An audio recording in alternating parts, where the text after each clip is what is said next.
Yo, what's up, guys? We are here live with another episode of CMKL Game Day for last one of the first of the regular season. I'm super hyped to get into the conversation, see what's up with everything here. So, how are we all doing today? We have new tracks just released. We're heading into the last week of the regular season. A lot of exciting stuff to talk about today. I am getting pinged somewhere. I have no idea what for. Oh, gather ping. I'm an ally for this team, and I have not allied for them in a while. But that's okay. That's okay. But that's okay. So, yeah, what do we got to talk about today? Well, first of all, to be quite honest with you, DK Mountain's great. I love DK Mountain in this game. True Spoon. Good luck in Frontier, by the way. Shoutouts to you guys. I know Buzz slash OnlyFriend slash Egg is playing. We have a buy the first one, so they don't play. You don't play until like the next one. But I think I forget if we're in your bracket or not. I'm gonna quick check.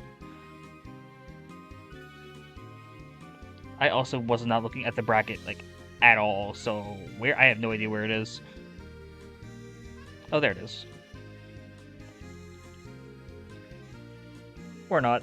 I don't think we are. Sag. But hey, we got a lot of great stuff here then. So yeah, Wave 6 came out. End of the new courses, for at least for the meanwhile. And we have some new stuff. Bagging got hit hard with a nerf, but I think arguably the bigger thing about bagging is that the casuals hate us even more, which I think is just absolutely hilarious. So, and yeah, it's going to be a bit of a shorter stream, so that's why I'm going to open up with the whole like casuals conversation, because there's a lot of the matches from last week actually did not play. There was a lot of forfeits last week, which we'll get into as we go into the recap. But for now, might as well just talk about it. So yeah, have a lot of new tracks coming out. I think there's some good potential for a lot of the tracks to like.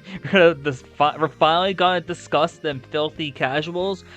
Yeah, been trying to avoid it for the longest time now, but hey, the college scene is one of the biggest gateways for casual to competitive. So yeah, you're gonna this in like lands, you will see a lot of like casual players really start to weigh in on their opinions.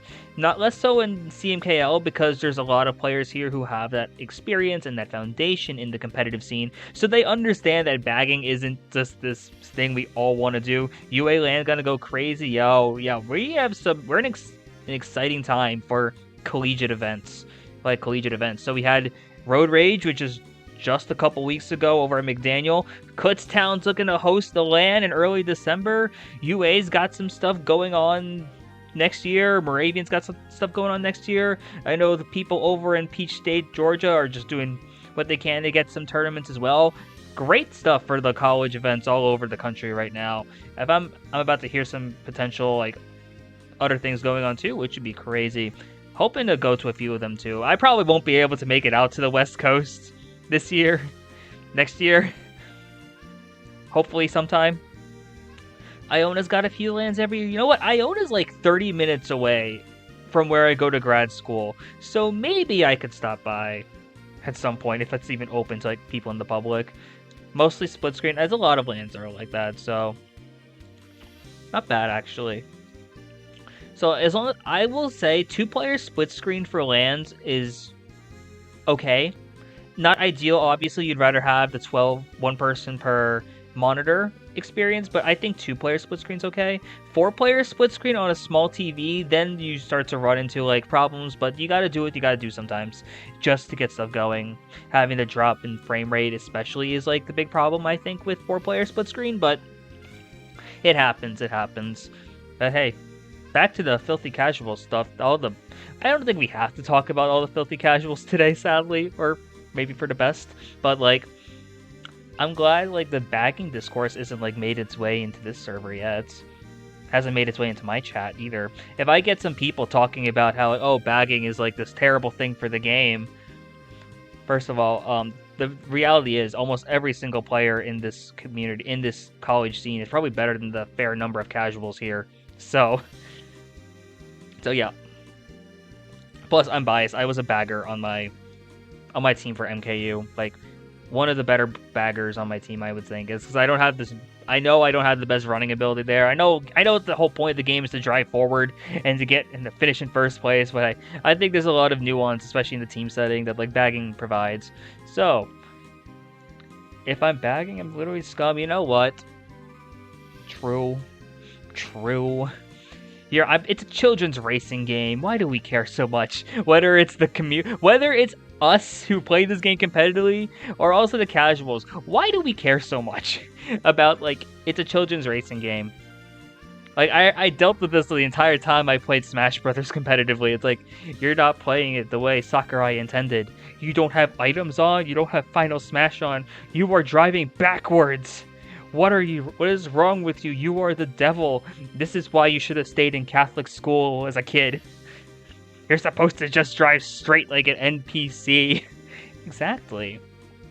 That's just how it is, but maybe let's get off of that topic. We might come back to it. Let's talk about some Collegiate MK. Week 4 just happened. This game the game has items. Items help you catch up. I'm just sitting at item boxes waiting for a bullet bill on Cheeseland because that's how you play the game. Trust me, yeah, honestly, even for the casuals out there, if I ever manage to get that casual audience, if you drive forward on Cheeseland, you kind of just lose. That's just how it is. There's too many shortcuts to not want to stay in the back. Like, right after glider, like right after that first glider, what are you supposed to do? Like, you can't just drive. If you run Cheeseland, everyone's just gonna have mushrooms and take 1 or 2 with the cuts of the glider cuts, and you're basically out. So, for the people who run Cheeseland, props to you, doing the rest of your team a service. For people who run Cheeseland in like FFAs or LANs or Lounge, God bless your soul. I'm not a religious person, but hey, God bless your soul. Okay, let's talk about Collegiate MK now. Like, actually talk about what happened in Week 4. Do we want to start off with Division 1 today? You know what? Division 1 and 2 are going to be short. We'll keep that quick. We'll see why when we get into the results. And if you're looking at the bottom of the screen, you'll know exactly why Division 1 and 2 are really short. Not only do they have like only 6 games per week, but a lot of them are forfeits. So, taking a look here, Peach State, UA had to drop this season, sadly. So, yeah, they dropped like week 3, I think. So, almost all their matches are forfeits. Okay, they dropped after week 3. So, yeah, forfeits. That's actually from week 5. So, it's unfortunate, but it's the case. Texas beats UA by forfeits. There are 2 matches, I think, that actually played in Division 1. So we'll save those for later. SoCal beats UA by forfeits. And if you look at let's look at the thing real quick. Kutztown SoCal played. Peach State Ontario. Peach State forfeit. Texas Arizona forfeit. Ontario Kutztown, this happened. Arizona SoCal wins by forfeits. Texas Peach State. It has not happened yet. Yeah, I won't lie. Shoutouts to the people in Division 3 for not really needing the forfeit, because Division 1 and 2, especially since last week, you've really seen a lot of forfeits. And you'll see it's made things very scary and interesting in Division 2, which we will get to. But yeah, shoutouts to the teams that are actually able to play. We'll talk about this in like the off-season reports. Maybe I'll just call it office hours or something. I think that'd be funny. Where we talk about like a lot of the issues that happened with this season, and scheduling is kind of the biggest thing, because like default time Saturday night, it made sense at the time, and then you realize college football was a thing in the fall. You realize people want to go to parties or want to be a college student. Maybe you have a ton of homework to do, which means Saturday nights can't happen. Then Sunday nights are busy because of school nights. And then throughout the week, it's all up in the air. But we got 2 matches to talk about, so let's do that right now. Kutztown University 506 to UC SoCal 478. Plus 28 win for Kutztown.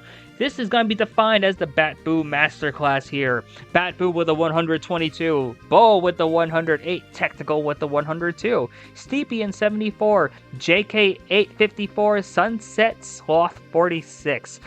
play Mario Kart competitively. We don't go to parties. That was me, sadly. I had no social life outside of like esports at my college, but that's also because I worked 3 jobs, I think.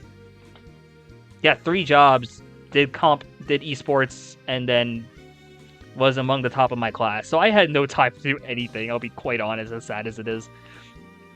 UC SoCal, though, 112 from Cairo, Super FX 99, Waluigi 75, Emilio 73, Joy 72, Zane 47. This is a very close result, to be quite honest. I loved what UC SoCal did here, really managing technical to limit technical to like 102. I love how we have to say it like that. But Bo from Kutztown and Batboo stepped up like crazy. We knew Batboo was going to be good going to the season, and we knew he was like this amazing second option. Bo really stepping up though, dropping at 108, placing 3rd overall in the room, and even players like Stepian dropping at 74. Really good for Kutztown, really showing their depth now. And as the season ends, that kind of depth is going to be critical going into like for a late season push or even like to make a run in playoffs. Meanwhile, for UC SoCal, the 112 from Cairo, this was expected. Super FX 99, also expected. Waluigi 75, Emilio, Joy, all in the low mid 70s.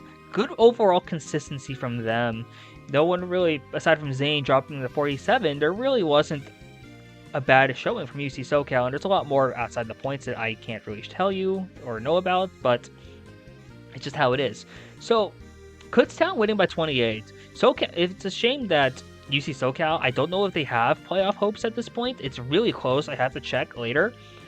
I think they might. I think they're close. They're fighting for that 3rd spot. And Kutztown's probably, I don't know if they're guaranteed. I think they basically are, though, a spot in playoffs. But Kutztown's fighting for that 1 seed. So this is going to be an interesting table going forward, especially because there's a chance this is in the playoffs. UC SoCal's fighting for that last spot. Kutztown is waiting to see how they finish out the season to see like who are they going to play.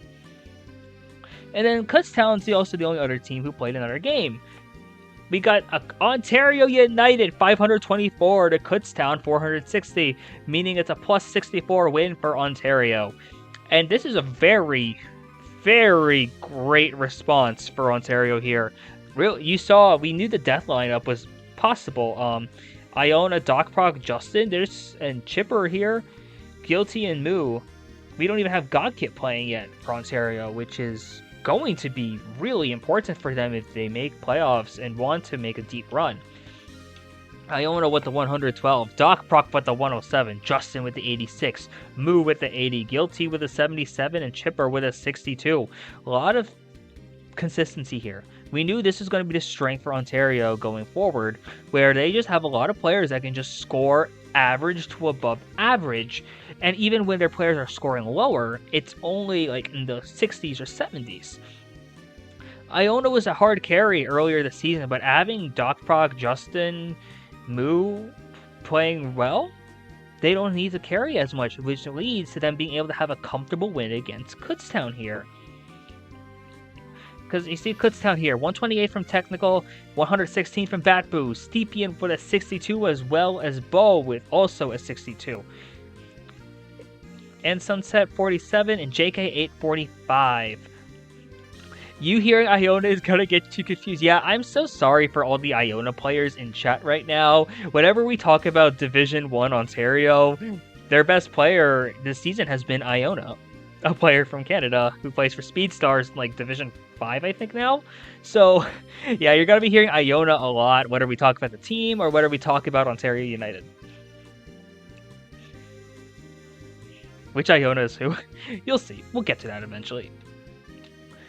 For Kutztown, okay, I think they split the season series now. This is makes things interesting. I don't remember who won bigger, if that 64 is bigger than what Kutztown did earlier in the season. I'll have to check. But these teams are even. And the best thing about playoffs being best of 3 is that it gives that like tiebreaker here.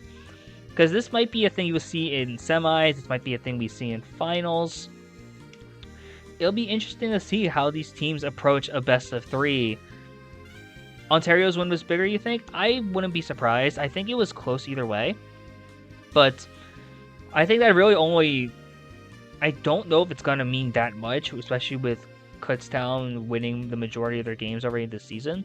It'll be close. I have to check the results, but we'll see. Yeah, overall, good results from Ontario. Very strong performance with a lot of their players in like the above 80. Really shutting down, I think. At least it looks like a shutdown for Kutztown's like all the rest of the roster here. Really limiting Bo and Stepien, especially for Ontario, was massive there, which led to that plus 64 win. There's not a lot from Division 1, as you see here.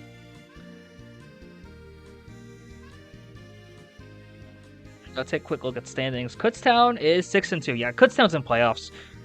I don't see a world where Kutztown's not in playoffs, but I could be wrong. But I think Kutztown, if they didn't clinch playoffs already, they're clinching tonight. Assuming they play both matches tonight, that could be wrong. But I'm pretty confident Kutztown's making it in. Texas, they beat one team by forfeit. Yeah, okay. And they have yet to play against Peach State in the rematch, so wrong thing.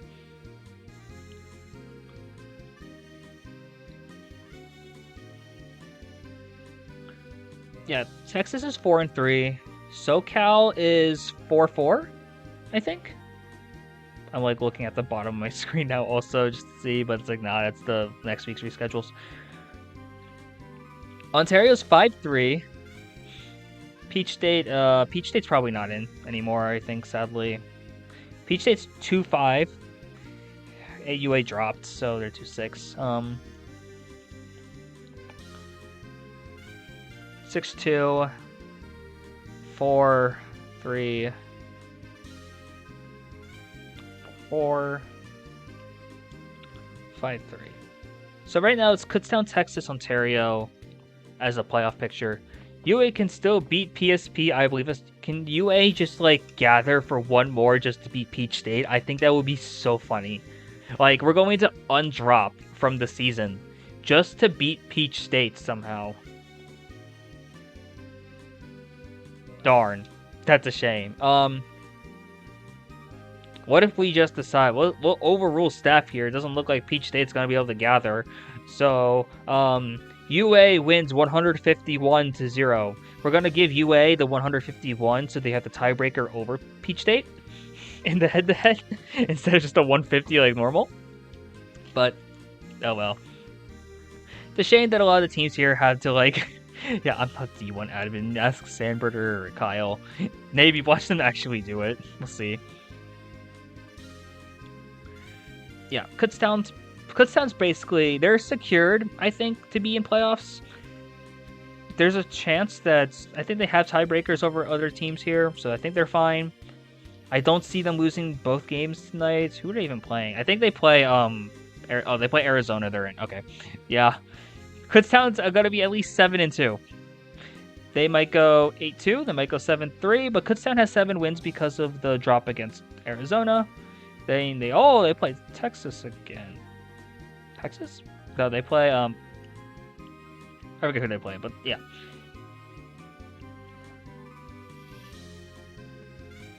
Yeah, they play... Yeah, I think they do play Texas again.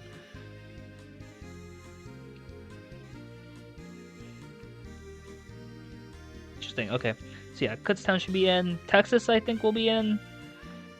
Depends. I think it'll just to see if Texas is able to gather. I know they're having rough times gathering at the moment, but if they can gather, I think they'll be fine, even without Sand playing.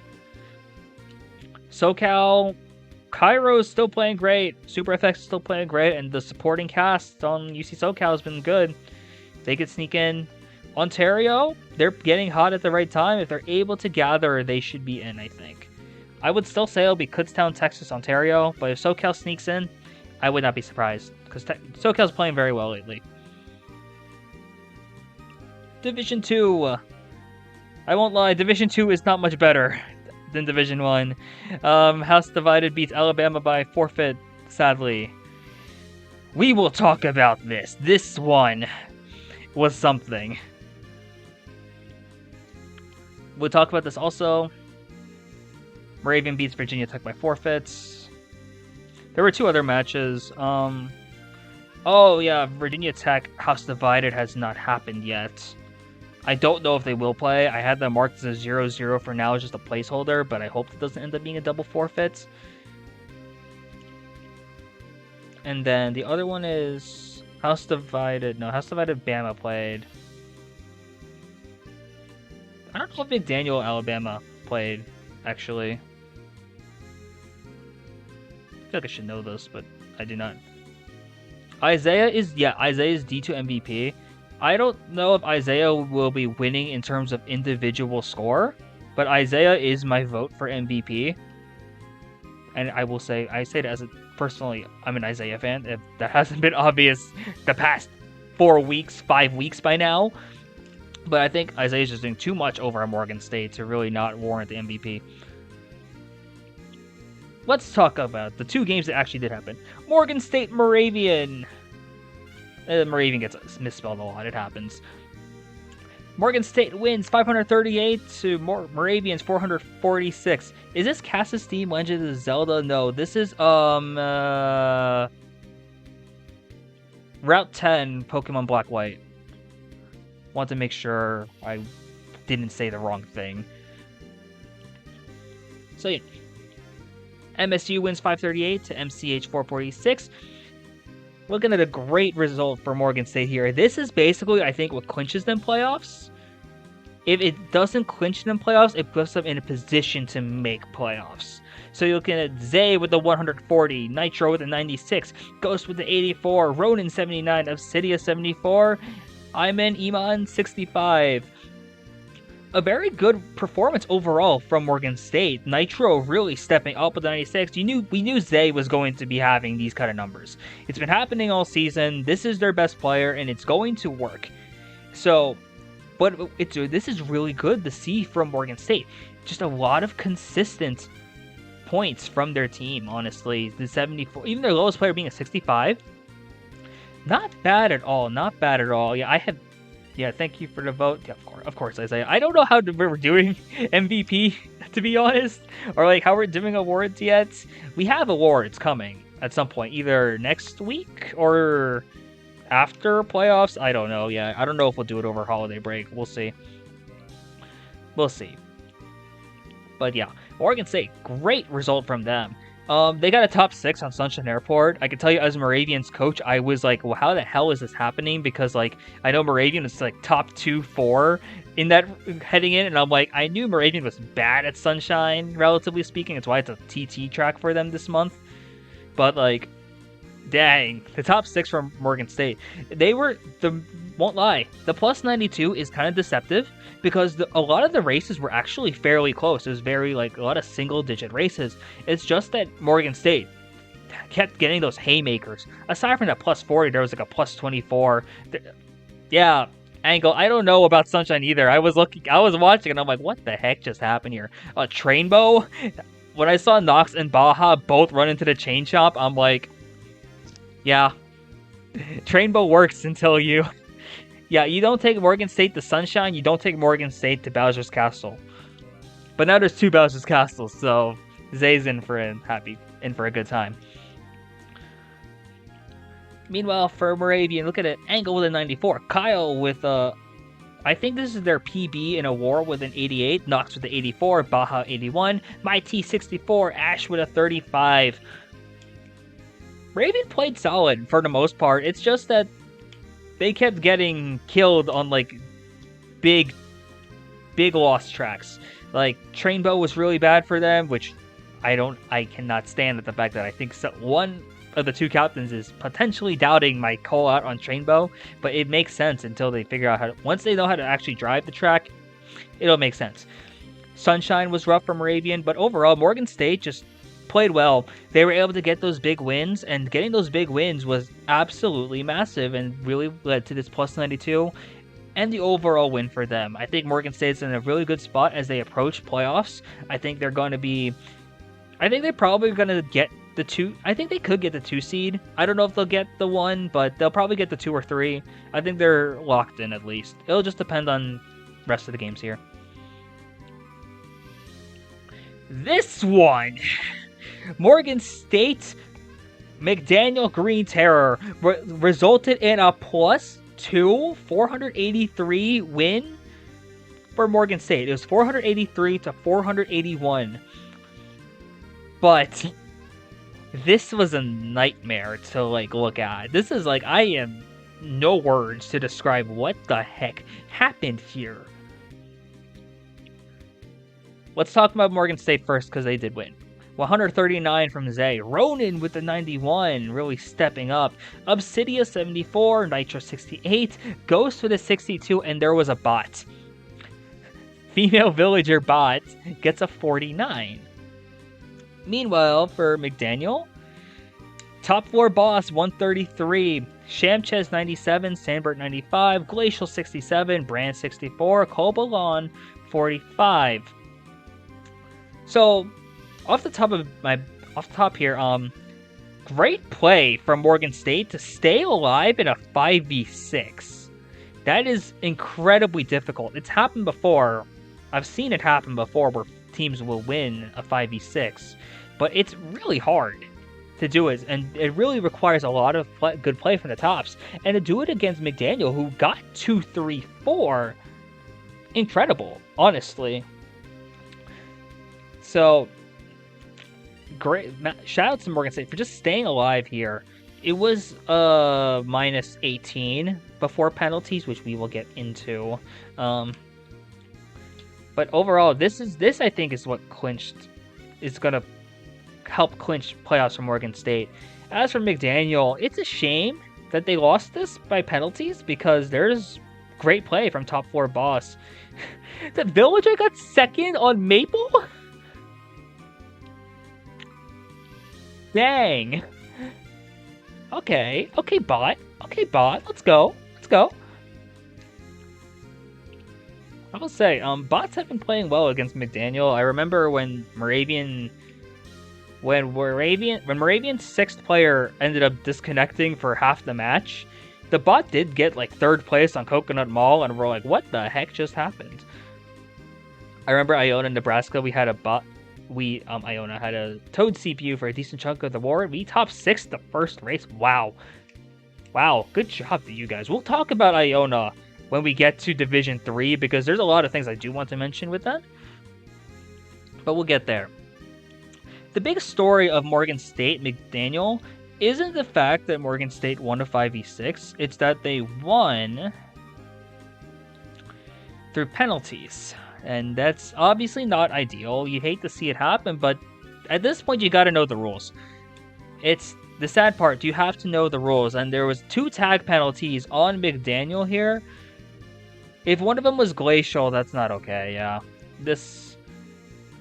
I don't know if Glacial was one of them here, but yeah, you need to have the GT tag. Shamchez and Brand are both caught under a tag penalty. The S should be lowercase, the B should be lowercase. Do I think the rule is stupid when the tags are significantly different enough? Yes. But I was caught up on this penalty before in MKU. It resulted in a match loss, but that ended up getting overturned because I brought up tables. So hey, the past 3 seasons we had this problem. We had this tag, and you never called a penalty on us, so you can't call it on us now when it matters.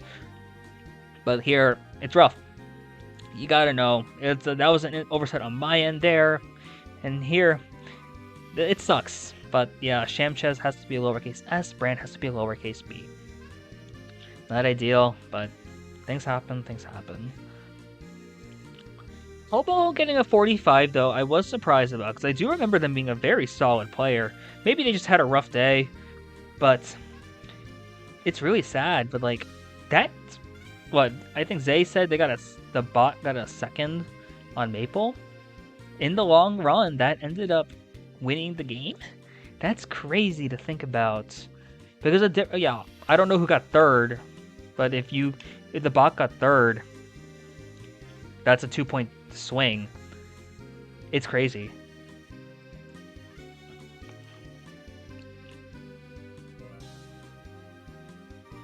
What's next? I had something else to say here. I can't remember what it was about McDaniel and then Morgan State. I will say, for terms of sportsmanship like things, especially if you know the rule ahead of time, I would always ping the other team in like the chat, just say like, "Hey, check your tag." I think when Moravian and Morgan State were playing, I noticed that one of Morgan State's players didn't have their MSU tag, so I just pinged to make sure that they would have it by like race 3. They had it done by then, which is great, but like, you hate to see wins happen like this, but it happens. I think we don't have to talk about why Morgan State was playing a 5v6, but I won't lie, it was funny as hell. Like, I don't know if it's where it is, if it's like in chat or anything, like, if it's in the Division 2 chat. If it's only in Division 2, then I won't leak it, but it was funny as heck.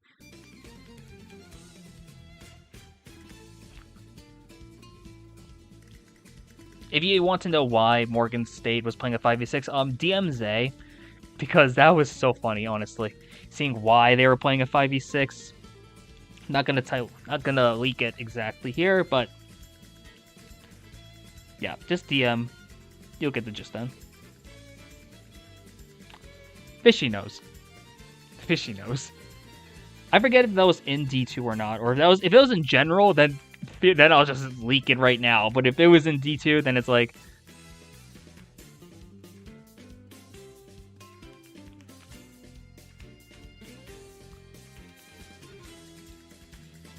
had to finish chemistry homework. Okay, I remember there was that. There was also the I'm gonna quickly look it up, because that was a saga by itself.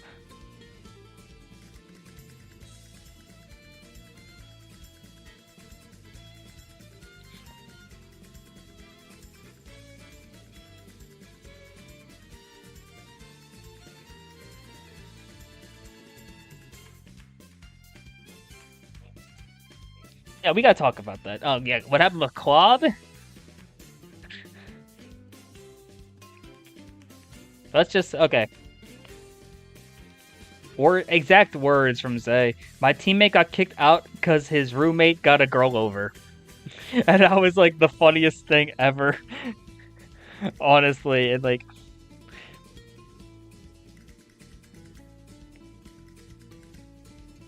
kicked out of his dorm. Yeah, you know what? I don't have a big enough audience to care. So if I get a raid from like some big stream, like, hey, yeah, so yeah, I get a raid from like some big stream, and it's like, hey, yeah, what's happening in the college scene? Well, a player can't play right now because they got kicked out of their dorm because their roommate has a girl over. And then it was like, the girl's been there for hours. So it's like, yeah, stuff has been not going well. We'll leave it at that. Talk about actual things later. The crazy thing is, so if you look at Division 2,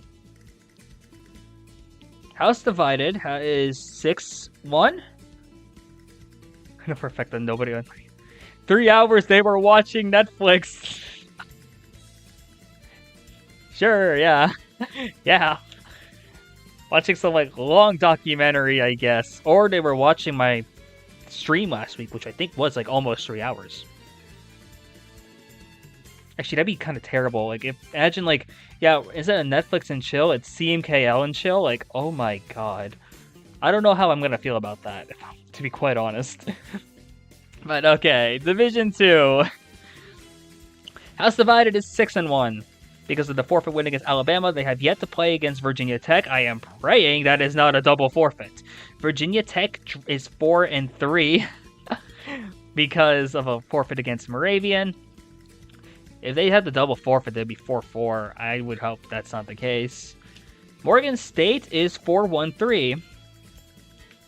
And they would be the second seed if Virginia Tech ends up having the double forfeit twice.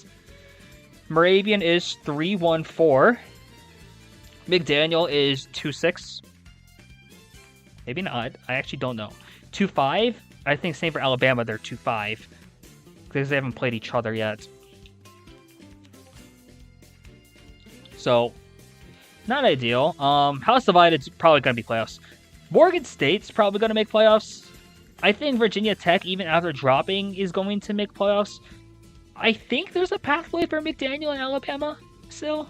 It depends on who wins that head-to-head. Whoever wins that last head-to-head, I think, will have a better chance. But it's still, like, kind of rough. You would have to go 5-5. And then Alabama has the tiebreaker against both teams. No, Virginia Tech has the tiebreaker against both McDaniel and Alabama. So I don't think I think they're both not mathematically eliminated, but it's going to be very difficult. Moravian is kind of confusing because they're 3-1-4. Theoretically, if Virginia Tech just goes 5-5 and Moravian wins out tonight, they have the advantage because of 5-1-4, or maybe not. I don't know exactly. Might have to go on like points or something like that. But like Moravian's like they're like out, not officially, but they're basically out because I don't think they beat House Divided, which we'll go into later for predictions. But we will see.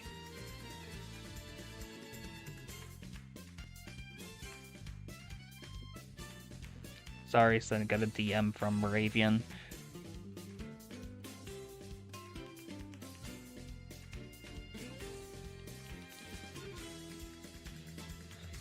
The playoff picture in D2 is interesting. The playoff picture in D2 is interesting because Moravian still has a chance by some unforsaken reason while only having forfeit wins, which is kind of sad. Very Mickey Mouse. And I say that as someone who went to Moravian and coaches Moravian, but it's like it's rough availability this season for a lot of players, a lot of teams. So we see these forfeits come into play a lot, and Division 1 and 2 especially, it's really whack.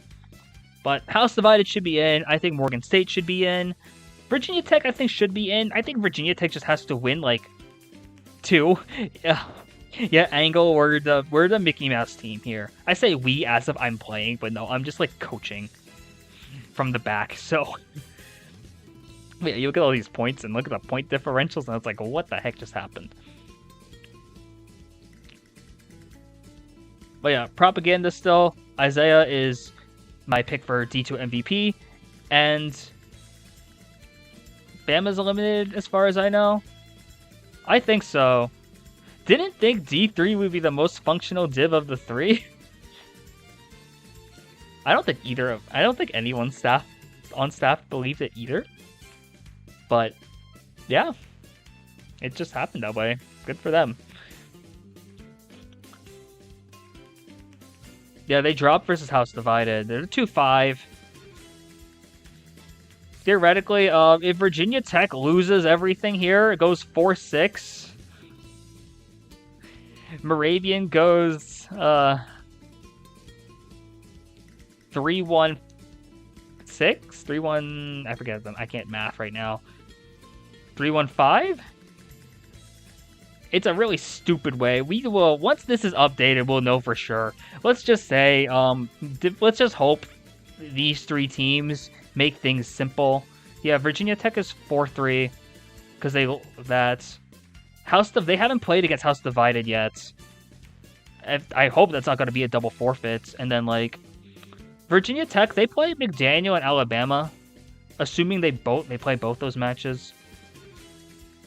Yeah, they play McDaniel, Alabama. I think Virginia Tech should be in. As long as they win like one, I'm pretty sure they're in. I hope so. Yeah, they're required to be finalized this weekend. Let's just hope teams actually play in Division 1 and 2. I can tell you that I don't know how it is for the other teams, but like Moravian has like played like half their matches. It feels like, which is like rough. They did not play as much as they thought they were going to. And now we get the functional division. I say the functional division and we open up with a forfeit. That's very unfortunate. UNI forfeits... No, FIU forfeits against UNI. FIU couldn't make original time. They're not able to reschedule. Sad. We'll talk about Iona, Oklahoma later. UAH, UNI. UAH wins 536 to UNI's 448. Looking at a 122 from Creo. It's Space with a 110. Green 105. Aether 83. Brandon 68. Dracius 48. A lot of consistent play from UAH. I know when we look at Division 3, we are looking at typically at Iona and Oklahoma, but UAH, a sleeper. I know UAH has lost to both teams that I just mentioned, but UAH is a quiet pick to make some upsets in Division 3 playoffs, because I think they're going to win their conference pretty handily. They're just kind of steamrolling right now through everyone, and because of that, I think they're going to be solid. Creo. If Creo isn't first team Division 3 CMKL, that's going to be a shock, because Creo's playing amazing. Really being that player to carry UAH and really help them get into winning positions. And then like It's Space and Green adding the 110 to 105, really added extra support. UAH is playing really well right when they need to. And a win against UNI is massive, because I think there was belief, and I was one of them, where we looked at UNI, who was coming up hot after week 3. There's going to be a first and second team. Maybe not. Maybe. Maybe. I say it, but it's like, what's probably going to be first and second team is just the top 6 and then the next 6. So the top 12 players are first and second team overall. We're probably just going to do by indivs. Oh, good point. Anyone in chat has ideas for awards at the end of the season, feel free to put them in here or DM myself or Fishy, because we do plan on having an award show. Just like, yeah, anything that comes to mind, that'll be good. We have like a few ideas also, but it's like any input's great. If we had like clips from like players, we could do like a top 10 clips of the season type of thing, but I don't have clips. I don't know if anyone really saved any clips, but we'll keep it in mind. Because I can tell you, there was some matches that really had some great scoring title, MVP. Yeah, the basic ones. Person whose name is Bo. The Bow Tie Award. Like, quite literally, we'll call it the Bow Tie Award. Yeah, we'll do that. Why not? We'll have an award for Bo right there. Okay. Meanwhile, now for UNI, Icy 107, Dapper 93, Lemons 85, Archie 72, Acident 48, Boog 43. There's a lot of good stuff from UNI. It's a shame that they lost this match, but I think UNI is still solidly in playoff contention. Person whose name gets confused the most.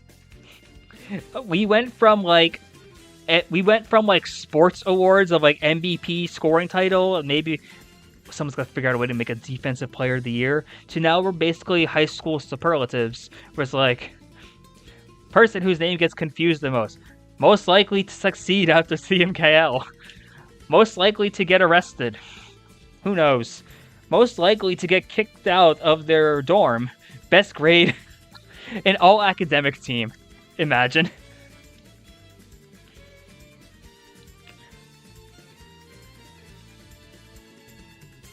There's a lot of results we can actually talk about here. Okay, that's great.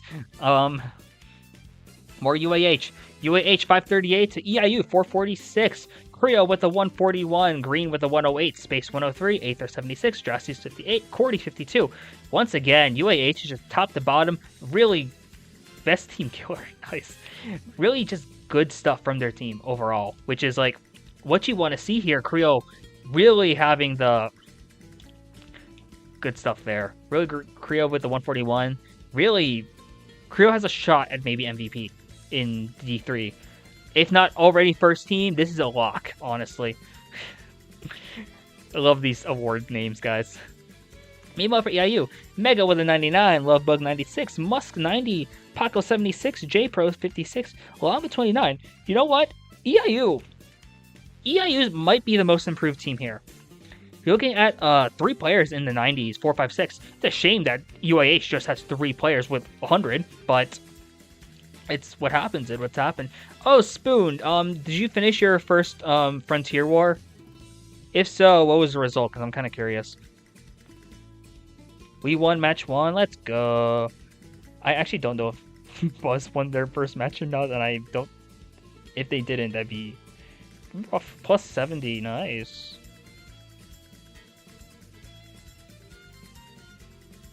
Oh, Buzz doesn't play yet. Duh. Yeah, EIU's looking really good. It's a shame that they're starting to get their thing, like, comeback player of the year. We'll compare that for the future, yeah. Best substitute. 7th man? The 7th man? That's actually a really interesting idea. Especially if, like, if we end up reaching a point in the community where, like, we actually have, like, mid-match subs really be used. Like, I can imagine, like, I can imagine, like, players who are like, okay, maybe the best tracks, or their worst tracks were already taken. So you can sub them in, like, race 7 and see how they play. Maybe or even have, like, a closer of sorts, like how it is in baseball. That'd be kind of interesting. I think having a substitute, it'd be kind of hard to tell. They would clarify who the best sub is, but I think that's a really interesting award that we could go for. On November 17th, give thanks. Yeah, I think that's an interesting award there. We'll go into that maybe in the future.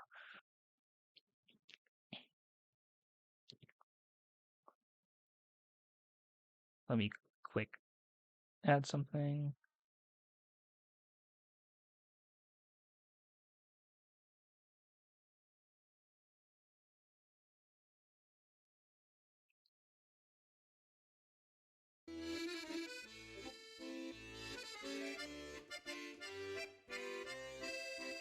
I forgot about that. That's actually the one I was thinking about. I completely forgot I wanted that.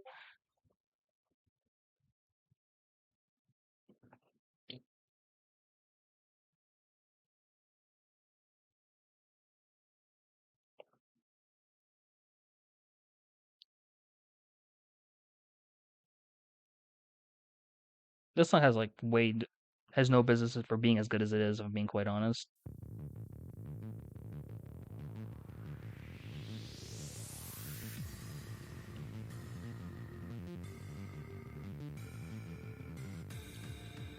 Yeah, okay, now I can actually look at chat now. Yeah, imagine like they're switching out Greg in like D1 finals and seeing for the last GP. Like that'd be crazy. Maybe there's players like all they need is 4 races. And like because you see it in like soccer a lot where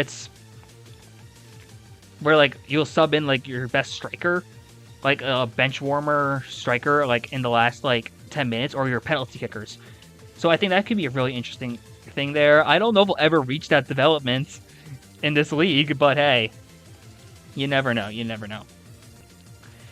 Nebraska CSUF.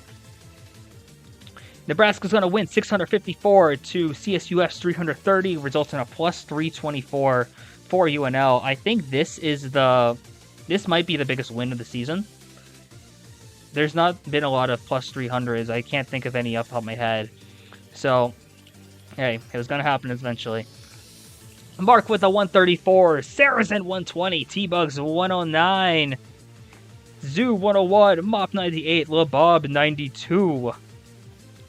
Then CSUF, you got SETI 64, Elena 57, a Quinn 57, a Baby Peachcom 54, Aurora 53, and a Robot 45. It was a 6v5, not ideal. Nebraska, I knew, was capable of doing stuff like this. I knew it's like, I'm surprised it took this long for them, because Nebraska is like one of 3 teams this CMKL that actually play like as a college team in MKU. Yes, they did drop, and the sad thing is, all 3 college teams that played in MKU, they did not exactly translate very well to CMKL, but UNL we knew was capable of doing this. Very strong result, honestly, for them. And Mark, Saracen, T-Bug, Zoo, 4 players scoring over 100, everyone scoring over 90. It was just a very good team effort from them. CSUF, we've talked about this before, it's growing pains. It's growing pains. Yeah. It's hard, especially only playing a 5v6 is going to be really rough, but like things happen. And like when you're learning to like learn the game and all that, these things are rough. Scoring 64, 57, 57, 54, 53, 45. It's been there before. It's not fun. I will not lie. It's not fun. But it happens. It happens. Like, we don't need to talk. There's not much to talk about there in that one because, like, Nebraska just dominated. It was such a good result for them. Like, props to them. I hope they did battles afterwards. I hope so too. Anything that could increase the camaraderie would be just really fun there.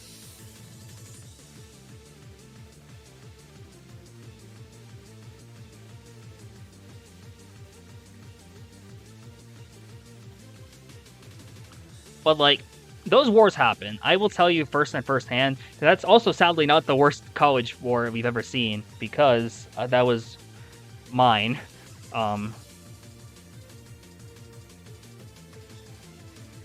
Yeah, if you think that was bad. Yeah, this was my first ever MKU. This was rough. Yeah, I got plus 400. I got lost for a 400 loss. This happened before. Rating Racers eventually went on to be like D12. This was bottom div MKU. Like, this was bottom div MKU when I first started. Rating Racers ended up being like, they moved up like 7 divisions in a year. Like, it's crazy. This was Division 18. Like, 2 or 3. You'd be surprised. It was only like 3-ish. It was rough. Like, this is what happened here. This was, you can see by the date, this was the day after New Year's. Half of the starting lineup for Moravian was away. They could not play, like, at all. They were on vacation in, like, random places. So this is, like, the first match for, like, half the team here. And, like, this team went on to win the division. Like, what was I supposed to do here? Like, we can't do anything here. It was so rough. Not fun. Like, oh, yeah, I was playing split screen. This is not fun. I had to get I got my little sister to sign up for MKC, like, when I first made the team. Good luck, Isaiah. Good luck in Frontier. Have fun, man. Hope it goes well for you. But yeah, these happen. Bad wars happen in tournament. So for CSUF, it's all a learning experience. I've never gotten plus 400 again in my life. I'll say that. But it's like, these happen. It's not fun. Losing like that badly is never great, but it is what it is. We went UAH EIU, right? Yeah. Is that the same table? Iona EIU. Iona wins 620 to EIU 364. Goji with the 144, Frankie with the 123, Gold HA 100, Yoshi 92, Fire 82, Jones 79. Just amazing play. Like, amazing play from this team. Like, I was watching Iona's stream, or not, I was watching their VOD against this match, and it was crazy. Their play, the level they're playing at right now. Like, they are one of the hottest teams in the league right now. Like, being undefeated obviously is gonna help, but like, it's great. Like, they're such a good team top to bottom. And then EIU, J Pro 77, Lovebug 73, Mega 63, Panda D 62, Musk 49, Llama 40. It's just like, you running into Iona when they're playing at that level, it's just so hard. There's not much for EIU you can do there. Like, I was watching Iona's, like, their VOD beforehand, and it was like, oh my gosh, before, like, I streamed their match against Oklahoma. Good luck, Spoon. Yeah, good luck to everyone playing in Frontier right now. I could be playing, but I said I wasn't playing in Frontier, really. I probably won't be playing, like, tournament until MKU. If I even get to play MKU, because I'll be busy probably, but, like, oh gosh, I just saw Mitch's messages. Is Club's roommate someone he knew from before or some random? Oh no. Oh no. The lore.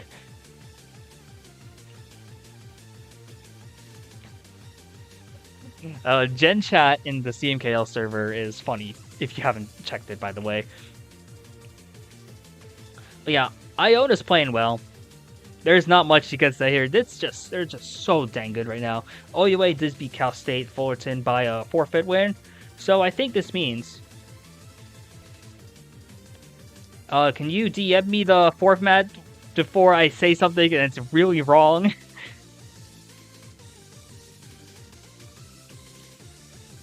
Before I tell them it's like, hey, we're playing Nickelodeon Kart Racer instead, or whatever the DreamWorks one is. I think that's not the same thing. Or Hello Kitty Kitten, whatever it is now. That's could be it. Or we'll do IRL racing. Or it'll just be like something like that. We'll see. Iona OUA. We're doing the Hello Kitty one? Good to know, good to know. Okay, Iona OUA. Iona wins 538 to Oklahoma's 446. Very good match. This is a fun match to watch, honestly. Franking with 132, Goji 104, Jones 82, Cito 76, Yoshi 75, Gold AJ 69. Meanwhile, for OUA, Brud Tobias 100, Golden 84, Rumble 77, Taikadessa 77, JW Dicing 62, Rhino Bites 46.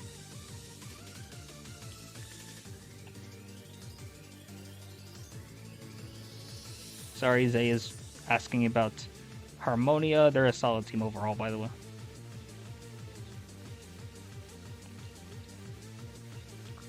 Looking at Iona, this is a statement win, honestly.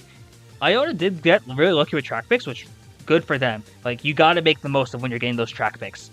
And their running ability was so incredibly impressive. Like, I was just like at a loss for words watching them run tracks that you typically don't see ran. I wasn't sure if that was because of the Wave 6 bagging update or if that's just Iona's playstyle. Like, when I saw a team run Yoshi Valley, I'm like, that I've never seen that before. A team like run Yoshi Valley and win. It's just it's incredible. So like, and they were just able to really make the most out of like their running ability. It's such like an aggressive playstyle to play so high up in the front.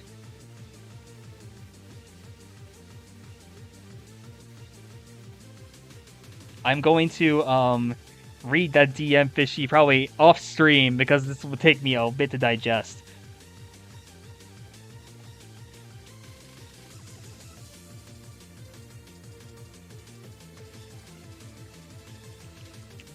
Because we probably gonna do some restructuring as well, so I think it'll be a good thing to look at. But okay, but yeah, Iona, impressive showing. The VOD is on my YouTube. It's also on my Twitch.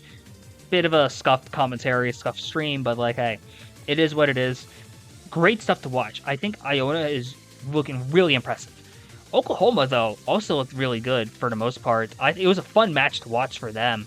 It's a shame that I think the big thing Iona did against them was like just overwhelm them and like make it really hard for Oklahoma to get anything started.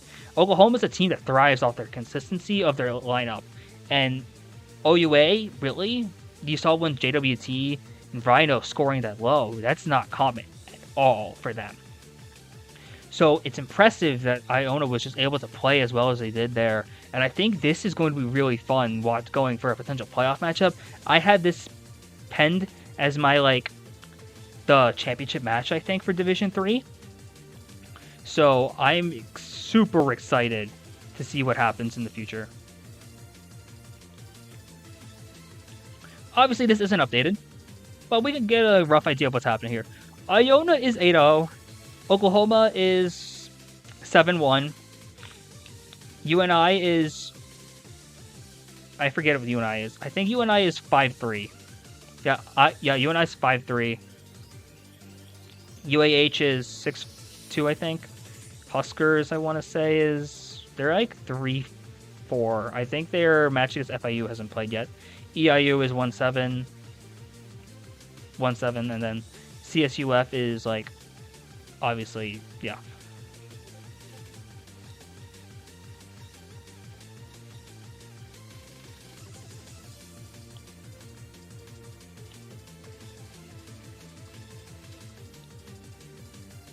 Okay, so playoff picture for Division 3 is like really straightforward.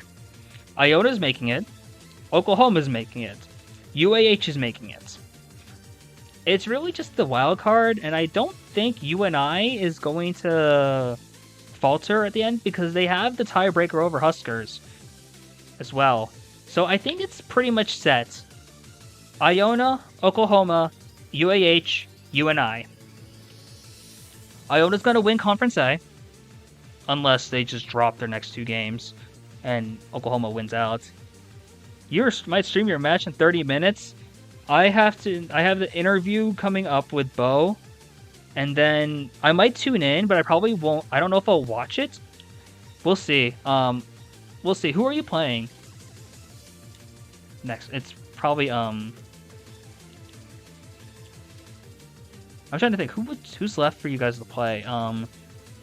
It's either UNI or FIU, I think. Okay, I might tune in. We'll see. We'll see where we are from there.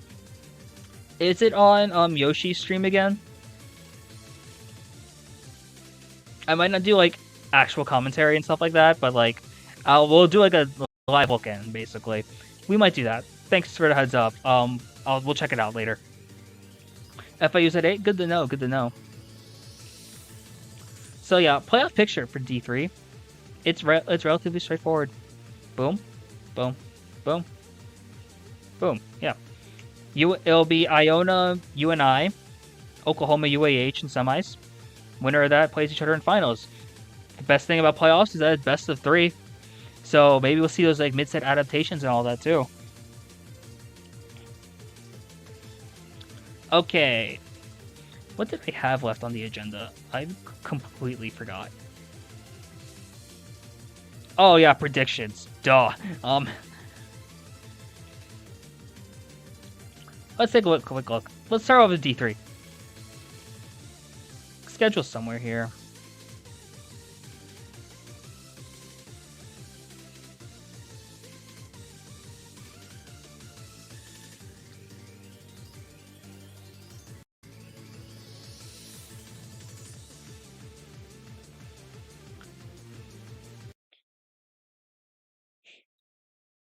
Okay. We're gonna make this quick because I think this is actually really straightforward. UAH beats Huskers. EIU beats CSUF. Iona beats FIU. Oklahoma beats UNI. Oklahoma beats FIU. Iona beats UNI. UAH beats CSUF. Huskers wins against EIU. Pretty solidly, I think. Yo, let's go. Wumbo with the follow. Thank you for that. I forgot I never actually like plugged my stream in like Moravian server. I should do that at some point. But hey, we'll take it. We'll take it. I forget how many followers I'm at now. Like I know I'm at like 41, I think. It's like, yeah, road to 50. Let's go. Not like I'm actually gonna be doing much of streaming outside of like this, but like, hey, we'll see.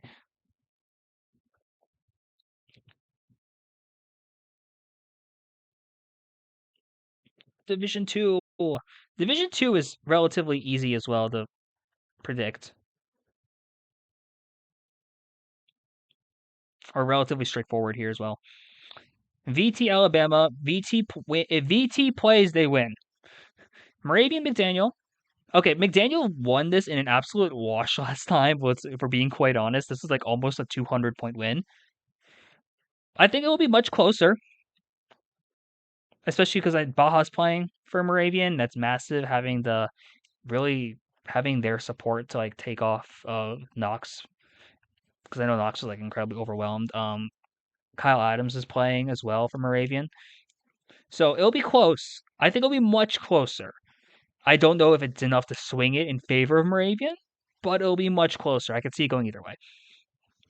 House divided, Morgan State. House divided wins if they play. I think they're just they're too good. Short is so good. Nunley, you have Nova, you have Silver. Such a deep team. VT beats McDaniel if they play. I think Cynical and Ice, if they're available, they just win against McDaniel. It's a really rough matchup right there. Morgan State, Alabama. I think Morgan State won last time. I think it'll be close. Though I think I see Solution and J popping off for Alabama if it happens. I'm still gonna give it to Morgan State. Morgan State's looking really good going into playoffs here. House divided, Moravian. House divided's winning this. Assuming House divided has six. I think House divided might only have five tonight, which would make things really interesting. And I think they might be opting to do DLC also. I don't know how many teams are opting to do DLC this week, but props to the teams that are. I know some will, some won't. Just because of how busy it is in the semester, a lot of players just can't play it, so they don't want to do it right away, which understandable. So I could see this House Divided should win, assuming they have six. If it's a 5v6, then things get interesting. Division 1. Please do not reschedule for playoffs. The sad reality is I have a bad feeling we're going to need to reschedule for playoffs. Kutztown, yeah, Kutztown wins by forfeits. Ontario, Texas. This could be big. I don't know who's playing for Texas. If the top lineup for Ontario is playing, especially because Sands isn't playing for Texas anymore, then things get really interesting. And I think you could see Ontario pull it off. I think Texas wins the majority of times they would play, and they have the head to head. They have the head to head, so I will think they have a slight advantage here. But I think Ontario can bring this out. I think SoCal can beat Peach State here. Peach State has pulled off upsets though. Won't lie. Peach State can pull off this upset. It wouldn't surprise me. But I think SoCal might also just win off a forfeit here, sadly. Texas Kutztown, this is a banger matchup right here. I think it's very dependent on who plays for Texas. Once again, if you have Nick, Greg, and Adam, then I think it's Texas is slightly favored. But I think the way Kutztown's playing, I think Kutztown can win this one. I think Kutztown might actually go in as the number one seed for playoffs for D1, which should be interesting to say the least. Peach State, Arizona, Peach State wins. Or no, Arizona wins by forfeit, obviously, 151-0. And then SoCal, Ontario. I think Ontario's winning. I think this one's going to determine who gets that last spot in playoffs, which will be insane. But this is a great match to watch here. I think if Ontario has what the lineup that's close to who they had last time, then they should win that.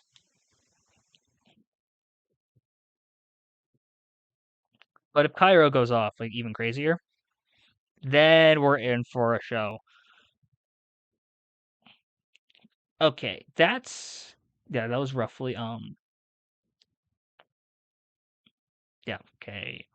Yeah, we did the recap, we got predictions, we got to play a picture. Bo, are you still available for that interview if you're still in chat? I don't know if you are or not, but if you are, let me know. I'm gonna quick mess around with audio stuff too.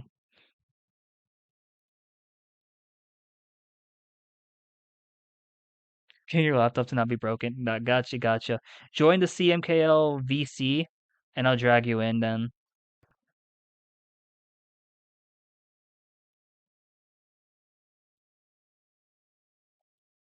While he does that, I'm going to hop on as well, unmute. I want to be able to hear it as well, just so I'm sure. 14 viewers, shout out, let's go.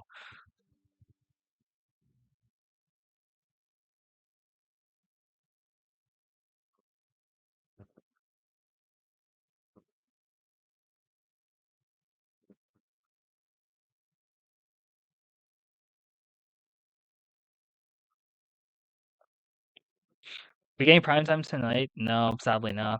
There's like no one available to cast. Fishy isn't able to like host it either.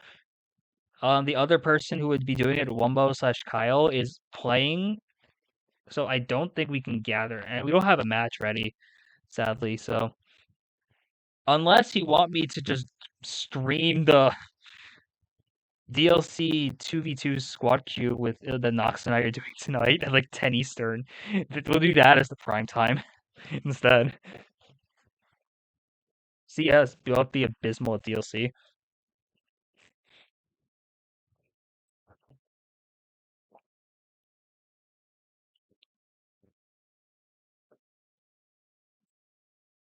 So let's go, Bosun. Gonna drag you over.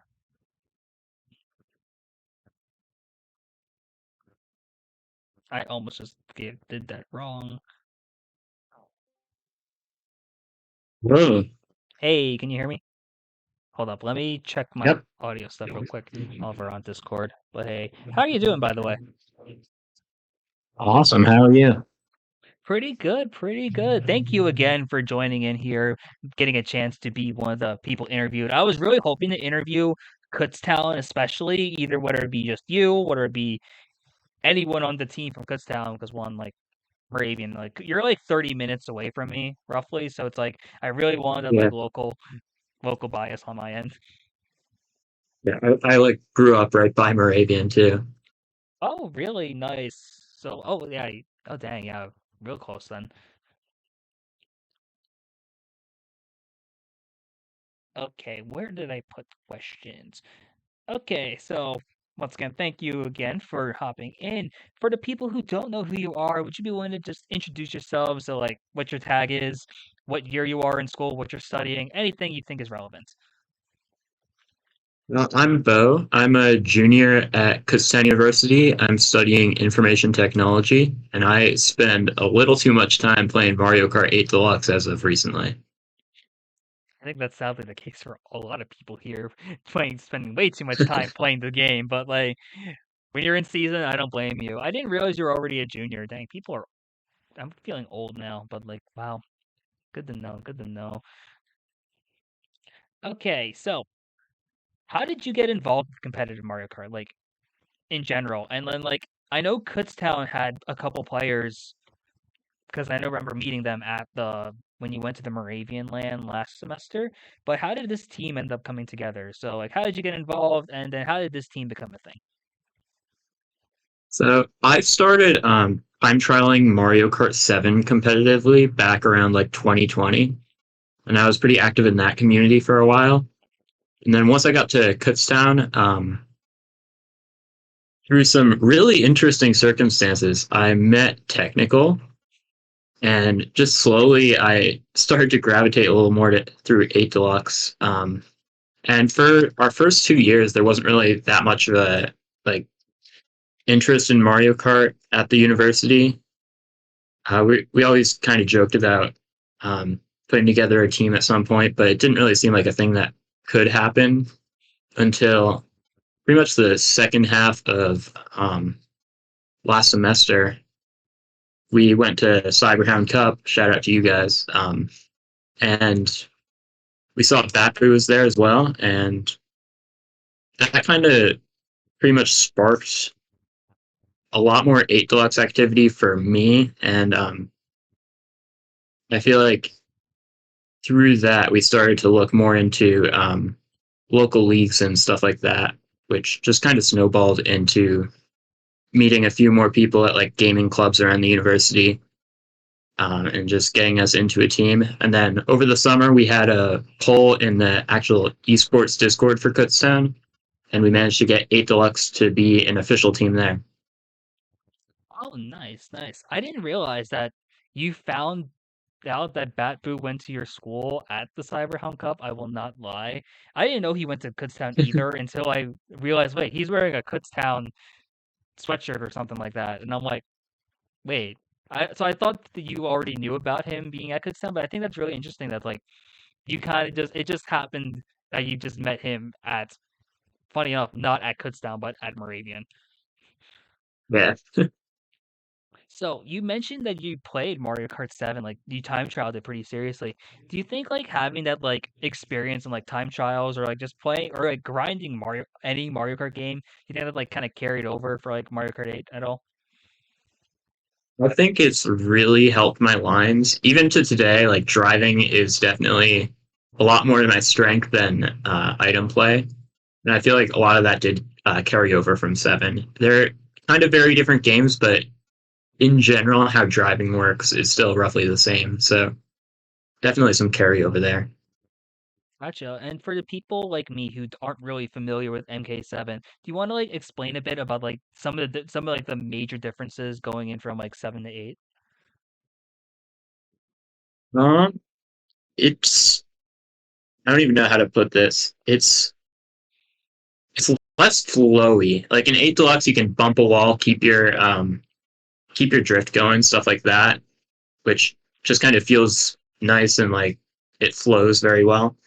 In 7, if you hit a wall, your mini turbo's gone. However,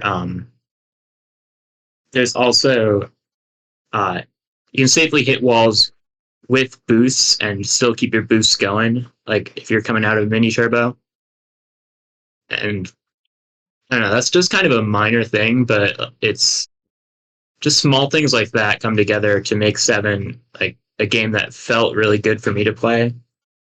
It, it's just like small differences like that that make them very different games, but still largely the same. No, that makes a ton of sense actually. Yeah. I think especially the whole thing about like hitting walls, like I didn't realize that until I went back and like played like other Mario Kart games for the heck of it. But like in 8 especially, like you hit a wall and like sometimes you can like still hold your drift and all that, but in other games you kind of just die. So I think yeah, those little differences, like yeah, I could see why you like gravitate to some things about 7, some things about 8. But yeah, I think it's really interesting. I didn't think it didn't click for me that like you were this like that you played 7 a lot until like recently. I'm like, oh, this makes so much sense now. Also, the reason why you were like, I'm pretty sure you were the one who said make sure who asked for me to bring my like 3DS to like the Cyberhound Yeah, Cup and that play was Street me. Pass. That was you. Okay. So I'll have it again next time. Just like, hey, more Street Pass. Awesome. Nice. Okay, so how are you balancing Mario Kart with the other joys of college life, like just being a student and like other things? I know you work a lot and like especially like late hours too. So how are you balancing all of this? Yeah, I still play a pretty darn unhealthy amount, but so working the late hours is probably bad for me, but it also gives me kind of more opportunity to play because if it's like a 3 a.m. shift, no one's coming in. I can just keep grinding while I'm sitting at the desk. I work at like one of the university residence halls, so Hmm. it's open 24 hours, but there's a lot of just dead hours of night where I can just play handheld mode and keep grinding like that. And I feel like just my motivation has been at an all-time high where I can just whenever I'm not doing anything else, I can always just come back to 8 Deluxe and try to get better. No, that makes a ton of sense. I feel very similar with the whole like there's always something that brings me back to 8 Deluxe. There's always something I can do better. Like even just time trialing. There's always something fun about just doing that. And especially I would imagine at 3 a.m. if you have to be up and like doing something, I could see it, especially if there's like nothing happening.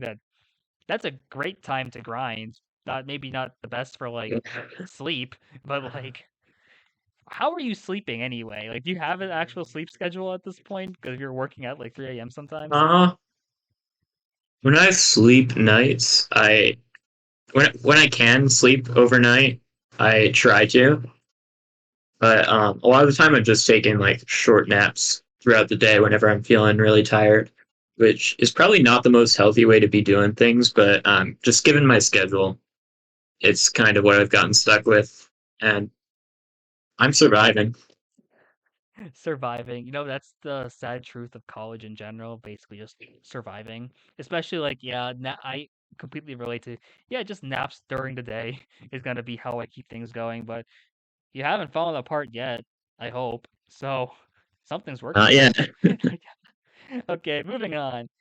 What's it like having technical and Batboo like at your school, like on your team? Because like I thought it was crazy that it's like to have like two players who are like that good at the game to just like they just happen to go to your school. So like yeah. especially like learning the game, how has that been for you?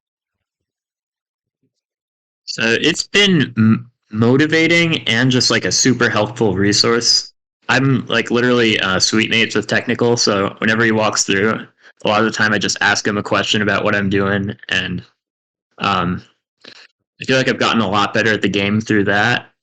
And just like knowing I have these people, these resources to me available to me, has just been super motivating to me. And I definitely wouldn't have been as high up in the game as I am right now without either of them. And I feel like it definitely helps out with the newer people too. Just being able to hear from like actual veterans of the game, uh, what they're doing right, what needs work, just stuff like that. Oh, for sure, yeah. Like a lot of the newer players, like I've noticed that, like, especially like watching, like following MDVA Collegiate was probably one of the most eye-opening things because I was, especially like, early on, a lot of Kutztown players were kind of just destroying everything, and I'm like, this is crazy. It was like everything, like Kutztown, Kutztown, Kutztown, Kutztown, Penn West, Edinboro, Kutztown. It was like crazy, like the amount of like depth your team has and how good your team, how good some of those players have gotten in such a short time is absolutely insane to me. So I'm like really happy to hear that like you have these resources, you have Tech and Batu, two great people, two great players who are really able to just help you out with the game. So if I'm correct, you are leading or like managing, like you're doing you're making the jump into the overall larger competitive scene after CMKL with U-Turn, if I'm correct. That is correct. Okay, so talk to me about what that's been like, or like going to like a team, like playing on another team, because I know some players, especially like in D3, D2, are like considering going up and doing that kind of jump, like playing outside of college. So, what's that been like for you? So, I spent a bit of time before U turn just looking at some teams around my division that I could just join myself to be a member of. What I found a lot of the time is like it's not really a sense of community like I've been having at Kutztown or even just among CMKL in general, which kind of gave me some motivation to start my own thing and have more of a chill, just a friend group sort of team, which is what U Turn is turning out to be. And I feel like it's working out really well. Maybe we're not as strong as a team that just sweats all the time, but I feel like just having that chemistry with people is super helpful. And if you're going to be looking for a team, I really suggest you look for people who you actually like and not just entirely, that's a pretty good team. Let's join. So I feel that completely. The team I run, Only Friends, is very similar in like that kind of philosophy where it's like, yes, we like play the game, we do practice, and we do like there are times where we are sweaty, but a lot of it is just the sense of community. Because I think that was especially for me, like getting moving on from Moravian the last time I did it, it was really important for me just to find people like who just want to be chill. Just like I want to have a good time playing the game. I want to have friends that are like in the community. Not necessarily like I Yeah. don't necessarily need to like shoot for championships all the time, but it's like those are fun. But it's like having that sense of community has been like really good. So I'm like, so I'm happy that you just like, oh, I'll just take the initiative. I'm gonna make my own team. Look for people who are just want to look for a chill group, have that like sense of community, and I think that's a great way, especially for like, I'm assuming your team is like looking like maybe like more of like an entry level, I guess, than like players who are like newer to the Yeah. scene. It's around there. Yeah, that's perfect then, because I think a lot of like I'm noticing this a lot with like a lot of like new players who are joining or looking to go into like MKU or like one of those teams where it's like they want teams, but they look at the division numbers and that's all they see and like that's all they want. But it's like no, there's so much more, especially with the whole community aspect. You gotta enjoy the people you're playing with if you're gonna like enjoy being on a team and to begin with. So Kutztown is having an incredible run this season. So talk to me about how it's been for you guys so far and like what you guys are thinking as like the end of the season is approaching and you have playoffs coming up. Um, the number one thing that comes to mind there, unfortunately, is a lot of it was mainly just forfeit wins. Not that we're not a good team, but that's taken up a big chunk of it, which we're not the happiest about. But we've also gotten a lot of wins against genuinely like strong lineups, so it's not all bad there. Um, we're going in to hopefully play Texas today. I don't know if that's confirmed yet. Which like we're going into a lot of matchups just knowing seedings. Especially earlier on, that's how we were playing, and like just getting big upset wins like we did against Ontario, Texas earlier on has I feel like been very motivating to us and um, just really good for the morale of the team.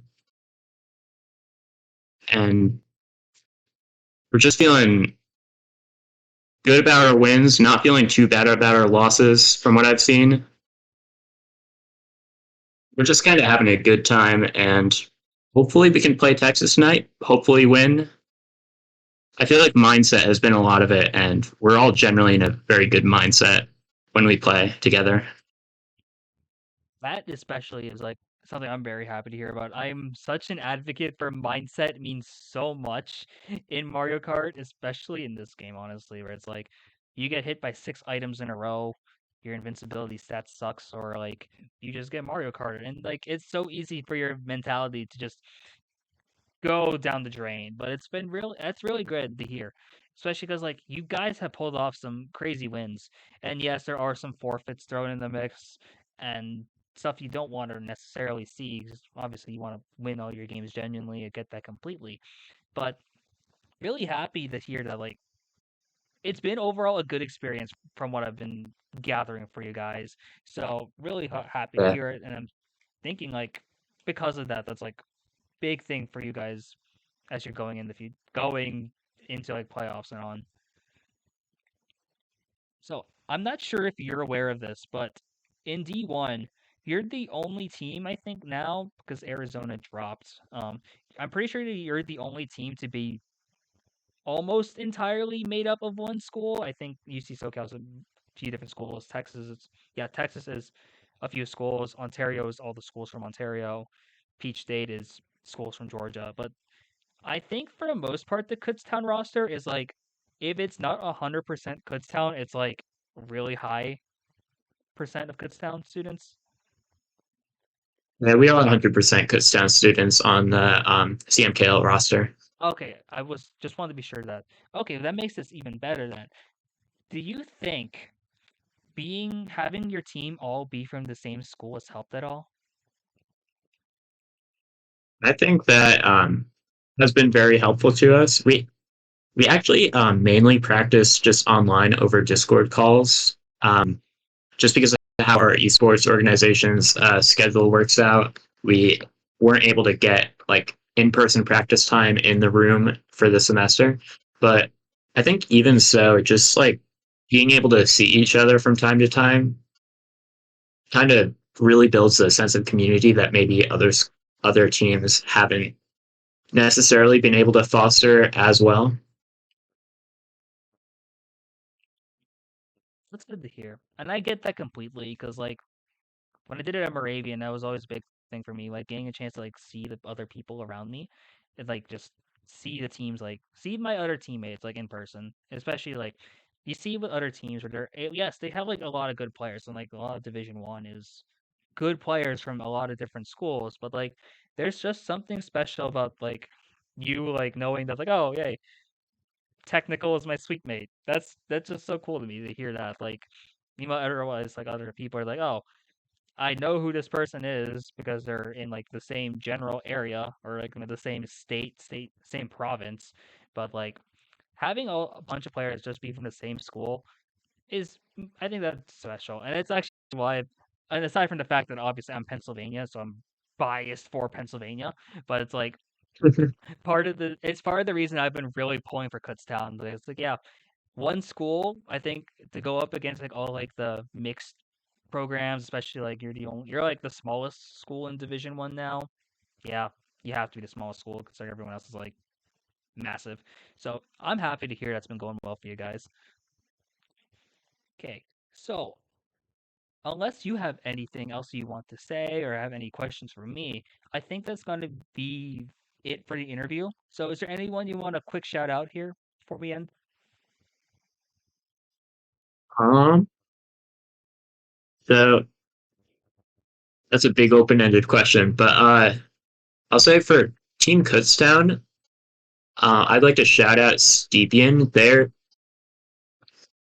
You might look at the tables and think they're lower end of the roster, but they're consistently a super strong player, very good for our team, and it hasn't necessarily been showing yet, but genuinely, they're up there around technical level from time to time. Not as consistently, but just really somebody to watch out for. And moving to the broader CMKL community, shout out Elephant 62, Wisp, Dynamo. Um, there are 100 different people I'm not thinking of right now. Zay. We love Zay. Just like everyone in the CMKL community has been super good to me, and I've enjoyed hanging out with them. Glad to hear it. I think that's all I got. Thanks for having me. Yeah, of course. Really glad to hear the shoutouts. I've been watching, like, I've been following the Kutztown tables, obviously. I have noticed Stepien getting better, and like, I knew there's potential there, so I'm like, I'm really excited to see like where that guy goes going forward. And obviously, I know I see a bunch of the people you mentioned in the whatever we named. What is the VC named anyway at this point? Yeah, Let's see. Guide Dog's Graveyard. Yeah. Yeah, so like I see a bunch of y'all in the CMKL VC, and I'm really happy to see that. Like, just the community here. I love that you basically just shouted out the entire community because like there's a lot of great people in this scene at the college scene. Really happy that this thing has come together at least just for that. So happy to see that people are like really getting to connect with each other, even like people from outside their schools, really turning this like into like a continental league with a bunch of players like meeting up in Discord just from all over the country. So that's great to hear. But yeah, that's good wrap up the interview. Thank you once again for hopping on, Bo, and good luck to you guys Thanks for tonight, having me. assuming you play. Thank you. Yeah, of course, man. Have a good one. You too. Thanks.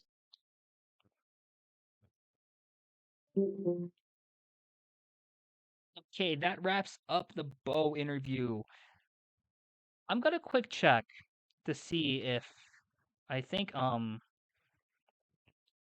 Iona is playing right now, so I can quick see if maybe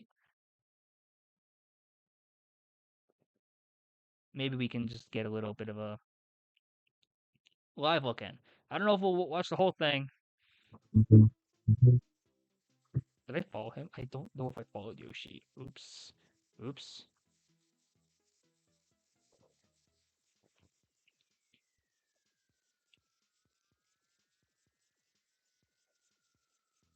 Going to quick give a check there. If not, we'll just end stream here. But it was a good stream overall.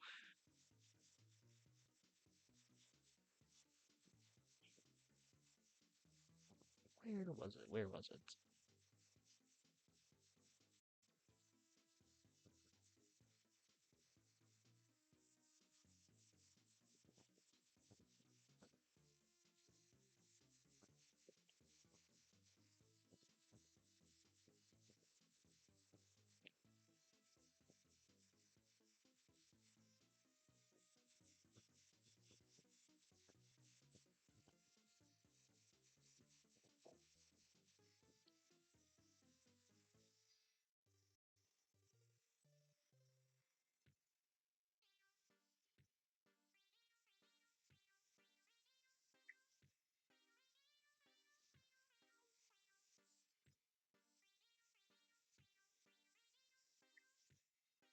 Forget whose thing was. It was Yoshi's stream, I'm pretty sure. So it'll be fun.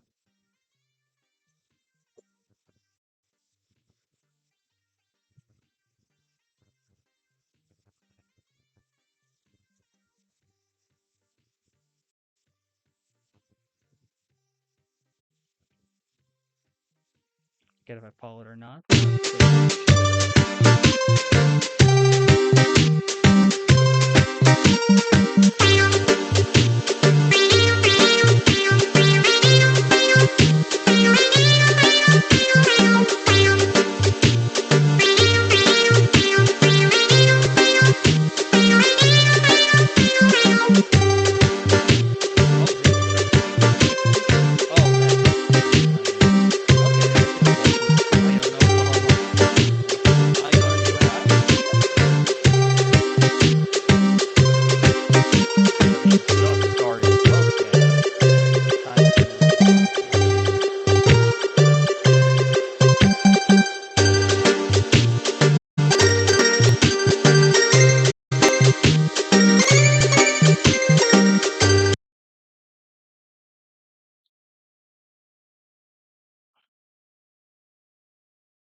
We got Iona and then you and I. Then this will be interesting. I'll let a quick throw up their Die comms. again. They joined first. They probably have top spot. All right. No, all right. All right. All right. We ball, boys. All right. All right. Comms clear. Let's do it. On clear. Let's not die here, for the love of Christ. All right. All right. All right. All right. Sell now. So This is Peter's favorite course. Let's go. gamer. Yep. Gamer time. There's two daisies. There's three daisies. I'm the only one on Teddy Buggy. And there's a lot of Yoshis. Shit. I burnt out. Well, Shit. not a team for All that. right. Well, I think it'd be easy to go with the so we'll Do we bounce? mushroom. Rich on second. We have top two. We have good four. There's a pizza with a triple greens, guys. What place? I'm being rated. Fifth or sixth, but I think they hit somebody. I'm in eighth with double shrooms. You and Nick. I think you and I, Nick. I'm right behind you. Is my tag looking? Yeah. You go. Awesome. Yeah. Oh shit! I think it's my fault. Nice, you got him. I hit one. Thank you. Go. Thank you for the mushroom. Thank you for the mushroom boost. Damn it. Oh my god. Oh, the triple. I'm gonna get started. I'm not. Yes, I did. Watch out. We're top three. We're top three. 5 minutes. I got 1 and 2. I got double red shell. I fell off. I'm back. They're trying to fireball. Watch out. Ah shit, they got fire. Alright. I hit him. I hit him on a red shell. 12. Alright, I might back up. I might watch out. Get much of green. Alright, I had to burn horn to we got this. I got hit by power, guys. I'm in 11th. After the set. I got you. We have first, second, fourth, I'm fifth. trailing in second. I got mushroom and a star. Am I good to boo? We have top three. Wait. I think Yeah, top four. Oh, yeah, you're blue. I have a red shell. Yeah, you got it. Nice. Alright. Top four. I'm not sure it's really gonna help me in the back, but Fifth, full, triple, Take red. that, guys. They're gonna pass. Shit. Careful, Shit. No, I pass. I'm at first. They got today. Alright, position check. Who's in second? We're in last right now, me and Goji. Yeah, we caught him too. Oh my god, fire. Oh, I almost. Oh, God, I could start that person. I see a lot of cat cruiser. Yeah. Oh, okay, that been Oh, the box. Alright, I got first. Oh, I got I second. I got second. Ooh, Right. We have nice, 7 that to 8. too. Push it now. I got 7th. Okay, not last. I went to last One, two- immediately. 1, No, 2, they 7, 8, won 9, numbers. They 10. won Nevins. Not the worst. 1, 2, They won 7, 8, 9. Hey, top two there is huge. Alright, we wanna stick with Electrodrome? We could Yes, stick Electro yes, Dome. yes, So yes. it's a good run. It's a solid runner. Yeah. It's a runner and we can For move us. that. Won't lie, I find the pick for Electrodrome really interesting for them as a runner here because like typically you don't see a lot of runners on you don't see ED really used as a runner nowadays. So at least not in 150. So I'm interested to see how Iona responds. They get ED and like it actually kind of makes sense here. They have 7 through 10, kind of use ED for what it's typically used for, which is a drafter. So I'm interested to see like, is that gonna be enough for them? They're already up +8 over against UNI. UNI responding decently though, getting everything behind top two, based for the most part there, and then also bottom two. Kind of looking to see what they're looking to cook up here now.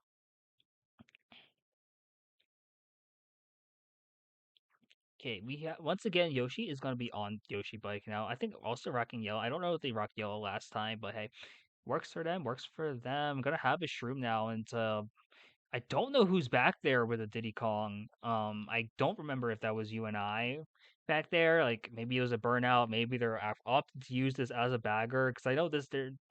I have seen this course be used for bagging purposes before. Could potentially do that here now too. Looking out, Iona's gonna have Yoshi's gonna be able to take glider here.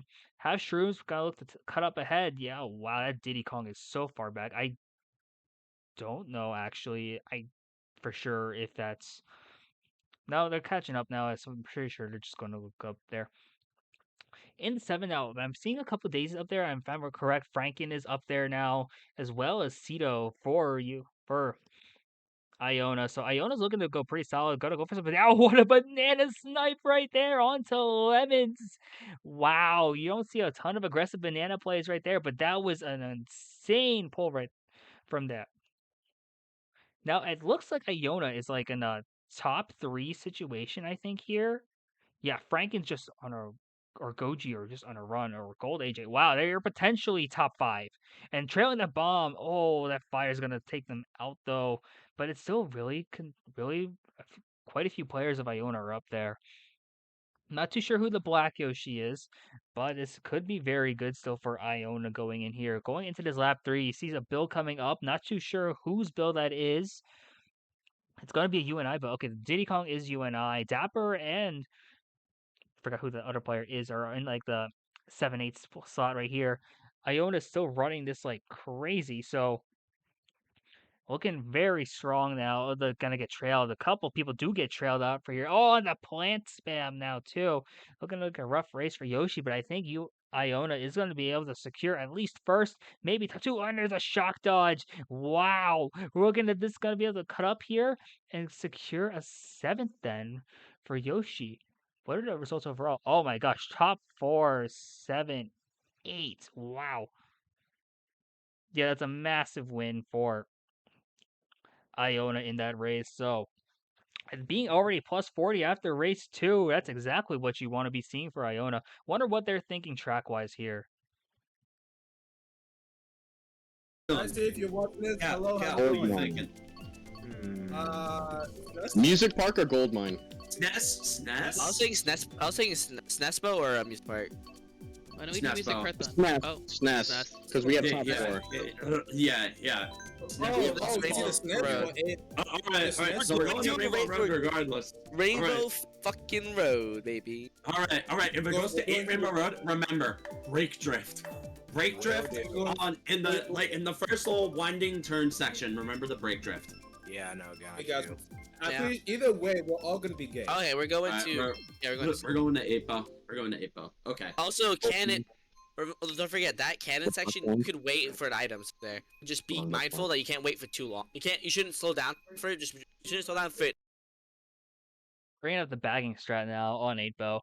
8-bow, yeah, has been used as a bagger before. I think it has a lot more presence now, potentially, with the difference in bagging here. And the cannon still makes the item set really powerful right by the cannon there. So, could be interested to see what they're going to be cooking. You don't see 8-bow picked very often, like, anymore. Almost ever, honestly. It's lost a lot of relevance since the booster pass came out, so you don't see this a lot. But hey, love the course diversity here. Gonna opt to take left double now. But lots of players from both teams just really scared up there. I think that is Cito or Goji up there in tops, as well as potentially Franken as well. Franken is in the 5. We're looking at a 3-4-5 situation. Maybe not for long though. Nana's out though. That's a top 2 for Iona here. Gonna have the bananas just offer protection, but the fire could make things difficult as it's gonna be Icy moving up into 2nd place. Goji's gonna still maintain that first, but a lot of UNI is starting to make their way up here. We say that now, but there's also quite a few Ionas still relatively close to the pack. Goshi's probably gonna look to throw this Nana away soon, trying to go for the chain. Oh, Nana sniped himself there. Gotta get the right double though, thankfully. Gonna have a gold star. That could be interesting here. I don't see shock in play at all for any team. I wonder maybe unless the Koopa Troopa has it or if it's being dodged, then Bill could be interesting situation wise. Gonna keep moving up with that. Has them in the star. Gonna look to hold the star, I think, for a bit too. Frank is gonna be in the 1, Lemons is in the 2, so it's a 1-3 at least for Iona. But UNI is starting to play very well on this track.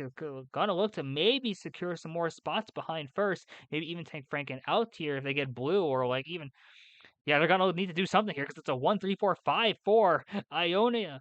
Iona, this could be a very scary situation if they're going to be able to make the most out of it here. Oh, the bomb over on the right side. Great awareness to not go down into that path. Then, oh my gosh, using stars here. and then taking the cut. It's a top. Oh wait, that's Lemons is in first, but then Red's gonna connect here. There's on the second red. That will probably be the dagger. Yes, no, yes, it will be. Wow. What a sneaky item play from Iona to steal first place there. 1, 3, 4, 5, 7, 10. That's gotta be another winning race.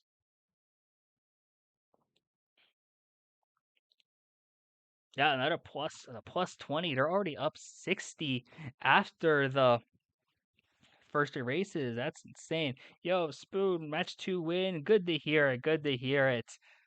Happy to see the CMKL members doing well in tournaments outside of this as well. So, looking at this now, Iona looking at a SNESPO pick. You got the RMP coming out for you and I think RMP would have been also very good for Iona, even though they have an inward in first. I think Iona's just front run ability is very strong, and it's going to come out to play on this course, especially with SNESPO being one of the hardest runners in this game.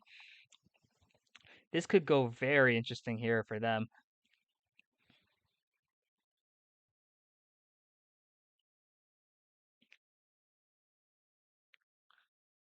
And I'm not going to get full startup boost, sadly, so that's a bit rough.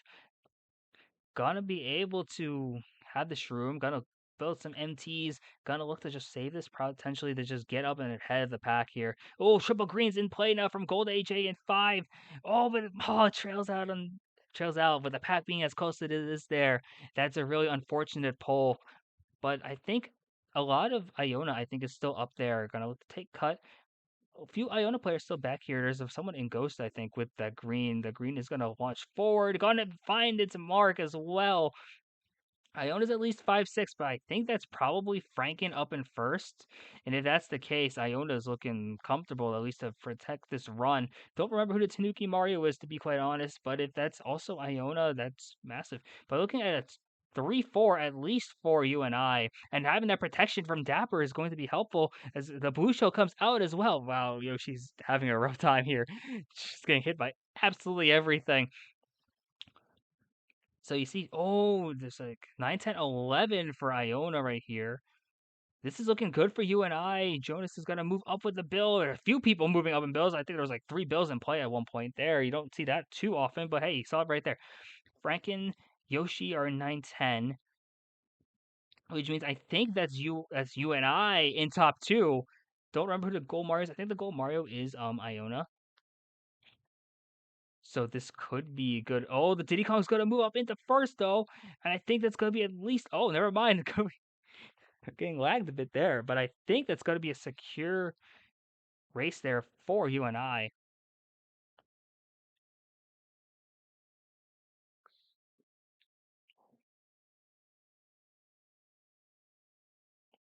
Yeah, top 2, 4. Yeah, top 2, 5. I think that was. Yeah, top 2, 5, 7 for you and I. They're gonna start to whittle away down at this lead. So yeah, we're deciding. Yeah, we're just gonna watch Iona's stream now. Get that live look and see what that's like. Not sure if I'll do the entire match, but maybe I'll call it after like the first 8. We'll see. But interesting overall. I'm wondering what Iona's picking here. Anti-top 2, you typically see Twisted, but hey, they're gonna go for like Yoshi Circuit. Maybe up to they use Yoshi Circuit as like a drafter almost. Because Iona is not a bag heavy team like at all. So maybe this is exactly what they want here. They're just gonna be able to like draft up. You won't really see a lot of players in the back for Iona unless they're just change their play style completely here. But on a course that with bill extension and with a lot of like notable ways you can like just bag on this course, I'm interested to see. There's a burnout. Oh, and you do see a Kamek just opting to stay back, but the vast majority of the pack is going to be like moving up here. Yeah, triple greens pull coming out from Yoshi. Gotta be a threat. Gotta result in at least one TK. Not sure if there was the other one also on them or not. But that green shell's gonna find its mark on land. What a smart bounce right there. Yeah, a couple people from you and I are up here in the pack. I think that's at least a 3-4 for them. A lot of yeah, no, there's a very minimal back presence. The Black Yoshis are gonna be the only one back there for either team. Triple greens once again in pocket for Yoshi. Yoshi's going to be looking to make an aggressive play here with these greens. I think that might have been their own teammate, sadly. But the one green is going to connect, and I think they're going to look to go up and against Dapper or Icy. They are going to snipe themselves sadly in the process, but I appreciate the strong effort there at least. Gonna get Reddit out as well. It's hard to tell who's up there exactly, but I think it might be a bottom 2 for Iona for the moment, maybe a bottom 3, depending on where the Black Yoshi is, who's on there right now.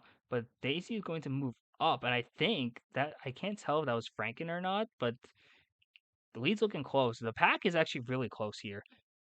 And you can see how close the pack is because these shrooms are going to be moving up now. Okay, so I think that is actually you and I in top 2. Gonna see. Oh, you should opt to take the cut. Oh, good dodge with the banana. Yeah, Lemons is in second. I think that's another UNI player in first, which could be very interesting here. Gonna look to potentially go for a green shell snipe. No, gonna take a Nisk. Oh, not gonna be able to take it very cleanly though. And there's a bomb in second too. This bomb could, if this bomb just dropped right here, that could be scary. But no, Lemons is gonna get passed up right there. I think Frank is gonna be able to move up. Cena's gonna throw fire up at the edge. The bomb explodes. I don't know what the results are here, but when the star comes out, this could be. That was an absolutely chaotic ending. Not too sure what happened. 2, 3, 4, 7, 8, 12 for Iona. That's a relatively kind of evenish. Yeah, it's a +4 for Iona. First place really helps for you and I to minimize that, but like 2, 3, 4 for Iona really helps seal the deal there. I wonder what they're thinking going in 2, 3, 4. So Yeah, let's go. So, I'm not for either. Royal Raceway? Did you pick Royal Raceway or Music Roller Park? Raceway. Roller Raceway. Alright, we're going Royal. Both of these courses are a reset though. Well, they picked Music Park anyway, so. They're sticky. They are like Yeah, they are have a game sticking plan. to their guns. Like they're really sticking with what with what they want. Live music no All right. reaction. Alright, we're Okay, going to we're going Music music, Park. I guess. Alright, Live that's music fine, no that's reaction. alright, fuck it, we ball. Fucking- Alright, we ball. We We ball. ball. We ball. I like the music pick in a way for you and I. I don't know if I love it because of only having solo 1. I think Royal actually would have been great in their position.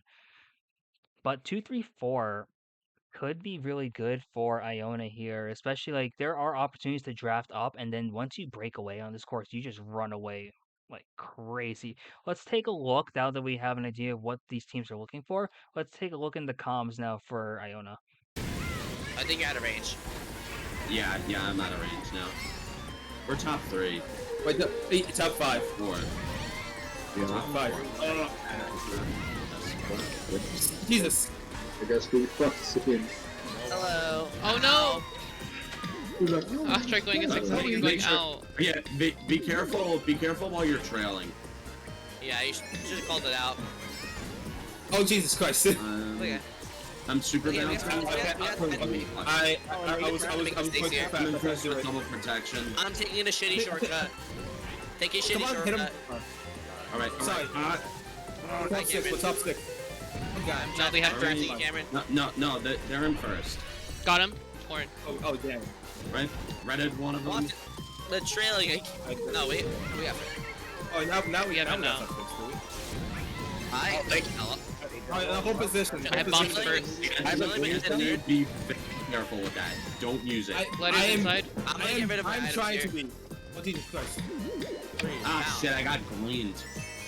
Men is by shortcut. Don't take it. Guys, how did I get smushed by that? Excuse me? I still take it because I'm built different. Yeah. I took it too. I have 1 to 4. I fell off there. Oh, never mind. They literally got booed at the second to the back. Really good play though. Moonshot behind me, watch out. Me, I dude. have a mushroom. I have a mushroom from Michelle. I've gotten gleaned a million times. Oh, Bill. Bullet, use it now. Ooh, lord. No, you're gonna have to pass They me. got Sorry. 2 guys Never in mind. stars. I'm going. Alright, I took double. Glider's on the inside. Alright. Thank Oh, you. shit. I got star. I see somebody. Careful, careful. I thought we were in first. We have first. I'm we in have top, first. we have top No. three right now. Come on, come I'm on, gonna come. try. Ah, shit. Top four. Think. No, 3. Donkey Kong got 4. I thought blue hair. Not Good. five. Okay. Alright, fine. 9. Three. 9. I got Me, 9. I- 1, 2, 3, 5, Nice. 7. Nice! Holy shit, 1, dude. 2, What a 3, 5, race. 7, 9. What a race. Yeah, we're beating them. We're really beating them right now. 1, 2, 3. Let's Okay. go.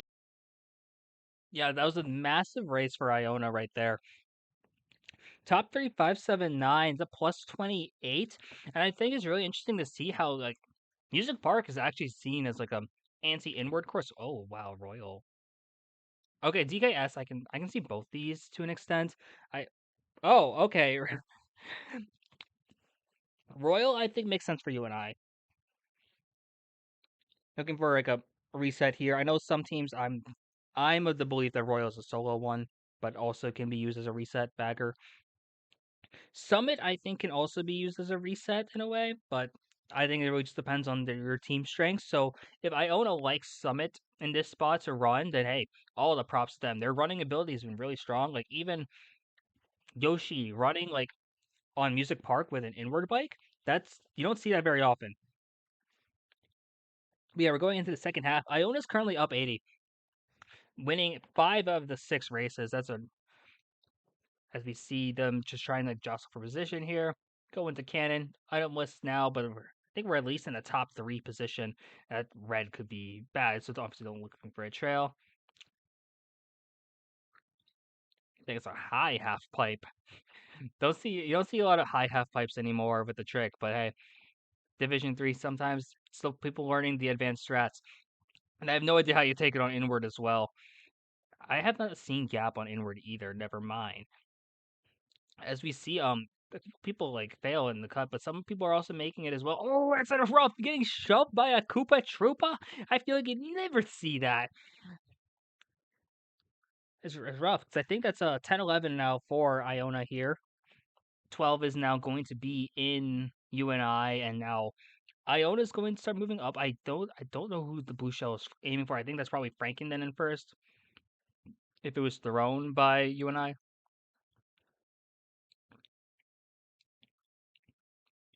Gonna look to take half pipe again, another high half pipe. Yeah, UNI is over here in last. I'm going for double here. Not gonna have a ton of distance to like really pull for like shock or anything.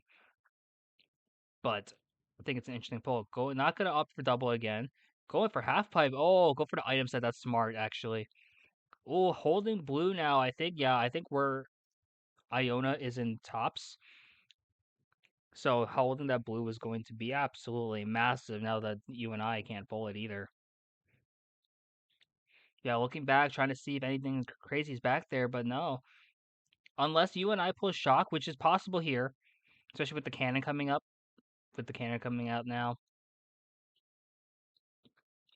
Yeah, I don't think teams are going. I don't think we're going to see it right here, at least. And there's a big breakaway starting to form now between like the top and the back right here. But it's still a 10-11 at least for Iona.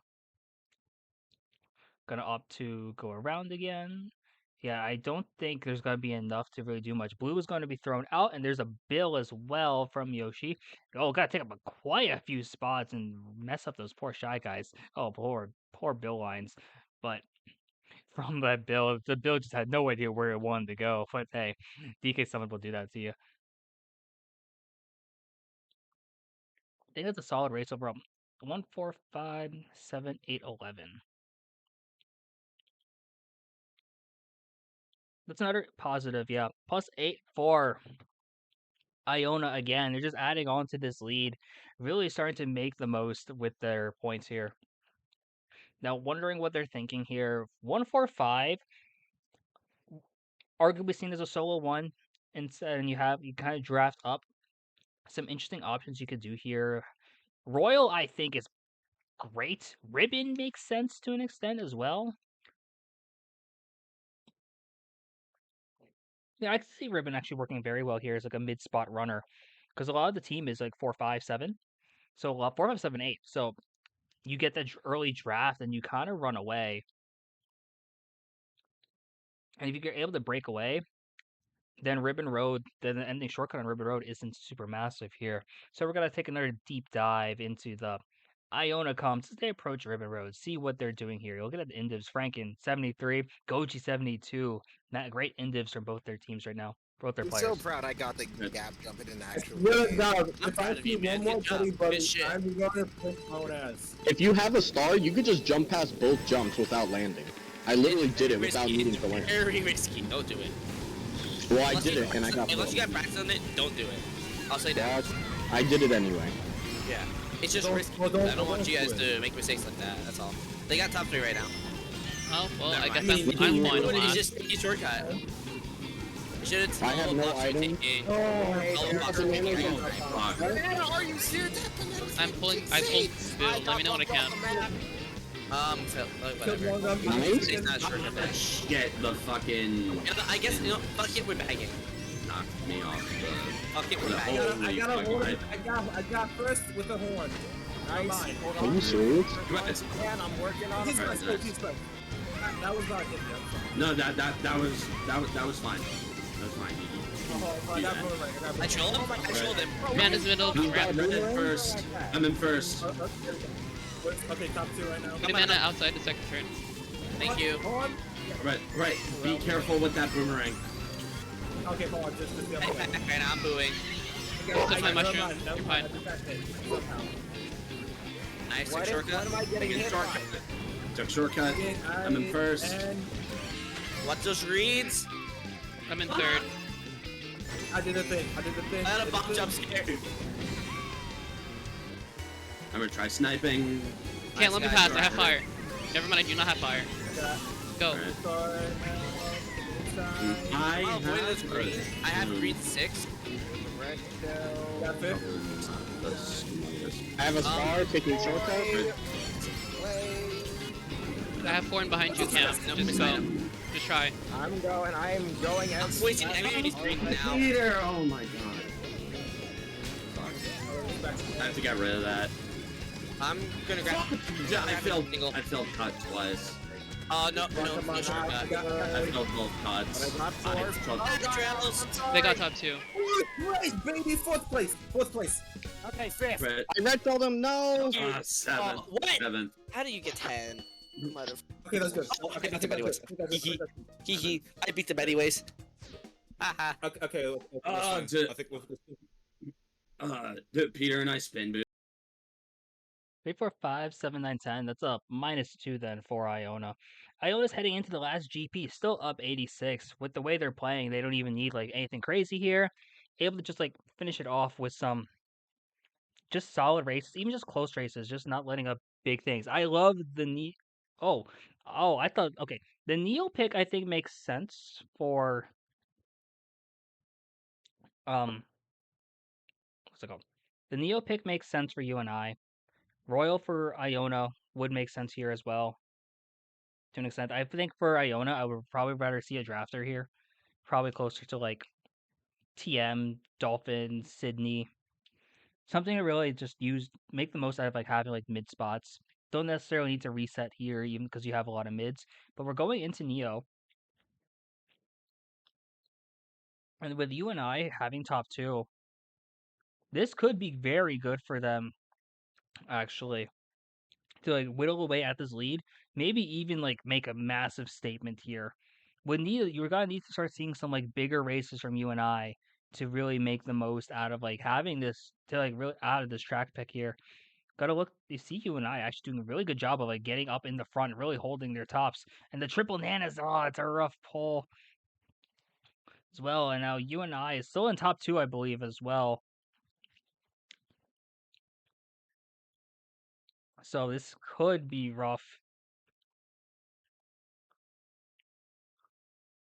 Oh, and nice job not falling off there. Gonna be able to get double. Not gonna be able to chain into it though. Gonna be able to pull a single shroom, and the pack is really close. You'll get a 7-8 ish, 6, 7, 8, I think, from you and I. I don't know for sure which Daisy is who now in the tops.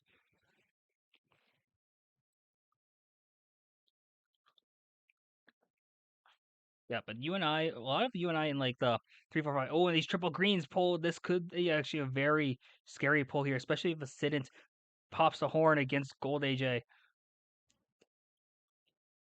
Gonna look to burn the greens here. Yeah, gonna pop the greens. Going to go for a long snipe on Archie. Not gonna connect, but I think the trail's not gonna be able to connect either. But the green snipe does connect onto a Sident, I think. Oh, gonna look to take this path. You don't see this very often either, but hey.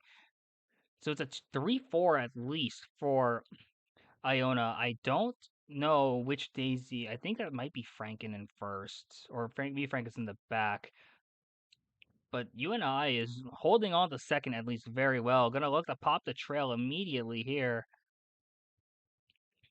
Oh, great play. Using that as like defense then for Cito.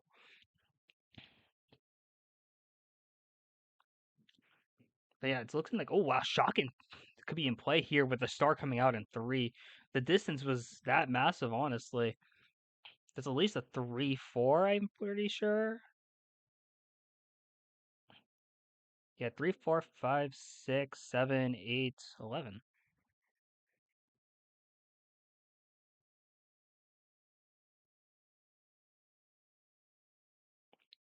Might have missed a spot there, but I saw the 11s. I think I have 7 spots marked down, but that's okay.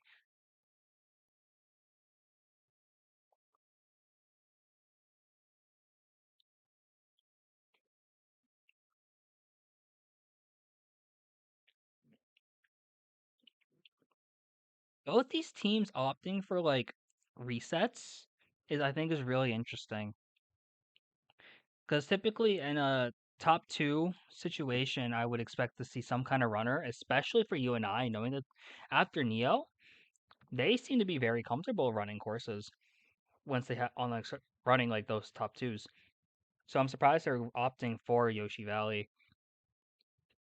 We are going to get Yoshi Valley here. So this is a race where a lot of comms are really important, especially to balance out like item play, especially not knowing the distance then. Very interested to see how both these teams approach it.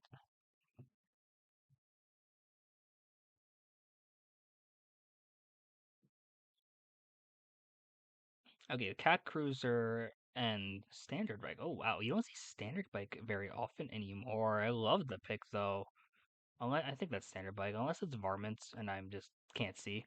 Oh, but the bumps are crazy on that bridge right here. You see one Daisy opt to go and cave as well. Go for those extra coins. Think that could be Franken actually. Love the idea there. And now it's a top 3 for Iona here. Now I remember watching against Oklahoma where this team just knows how to run Yoshi Valley for some reason. And having now 2 people in trail could be interesting. I would hope they're probably got to space out a bit just to make sure they're not like going to do anything crazy. Maybe it's like, oh, the trail. Okay, but now Sin's going to move up into first. The green shell snipe isn't going to connect, sadly. Oh, but this draft up here and then reading him after set. Very smart play. And now it's a top 2 and oh, Bob, what did Bob? Oh no. The trailing the bomb on Franken there. That was a team kill. Crazy team kill. Very unfortunate, honestly. Oh, and the back rang as well. Oh, and the double was taken. Oh, going to do some bagging here. Traditional stuff. Not gonna move forward. Not gonna chain and at the beginning a green shell or banana. But hey, works out. So now there's a lot of like variability in the spots right here. You know that UNI I think is in second, maybe in like 2-3-ish. And then you have Yoshi here in last. You can't tell which Daisy it is. If it's like Archie or Lemons from UNI, then UNI might be in a good spot here. Ascendant's back here, Goji's back here. We're gonna pop the star early. Try and just gather some spots here. Backfire though. And gotta kinda have some shrooms. Oh, the star from Cito. This is one of the TK teammates. It would be so bad right here. But Goji, Cito, and Yoshi are starting to work their way up. I think there's like a bottom 3 almost. Bottom 2 then for UNI. They're gonna look to see a bunch of people take this cut and see how that ends up changing things. 4, 5, 6, 9, 10. Oh, great race for you and I. Yeah. Okay, you and I is technically still in it. They're down 70 with 2 races to go. They're going to need something crazy here.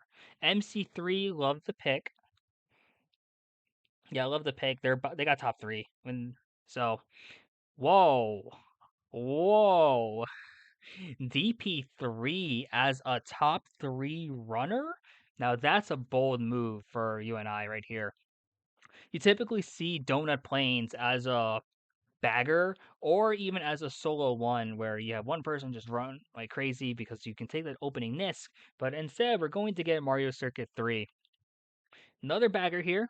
We're going to see how these teams approach it. Now, I know Iona is not a bag heavy team. In fact, they're one of the least bag heavy teams I've ever seen.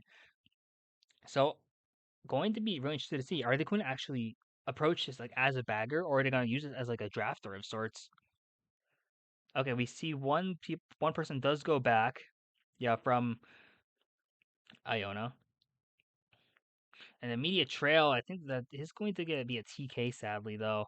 Bit of a relatively sloppy performance so far from Iona compared to how they were playing against Oklahoma. But if it works, they're still gaining a lot of points right now for them. Not going to be able to get double here. And oh my gosh. Jonas is going to be rocking those triple nanas and is going to get that effective trail as well. Man, this Koopa Troopa is sadly bullying the Yoshi. I didn't think that I'd ever see that, considering the weight difference, but hey. So yeah, it's looking like a 8, 9, 10 right here as a lot of players in the back so far, farther back in the pack, which is good for Iona. They can still have opportunities to take spots and really make the most out of things here. So really interested to see where we're gonna go with this. Gonna have some fire still, and not oh yeah, gonna burn on Archie. Oh, but Nick with the greens there also, and there's a boost shell already connecting.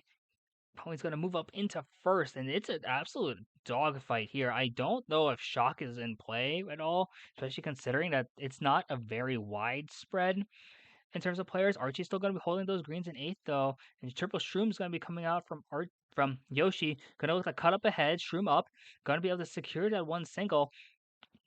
Oh, Red's coming out from Cedo. Red's going to start firing. Oh, that bomb.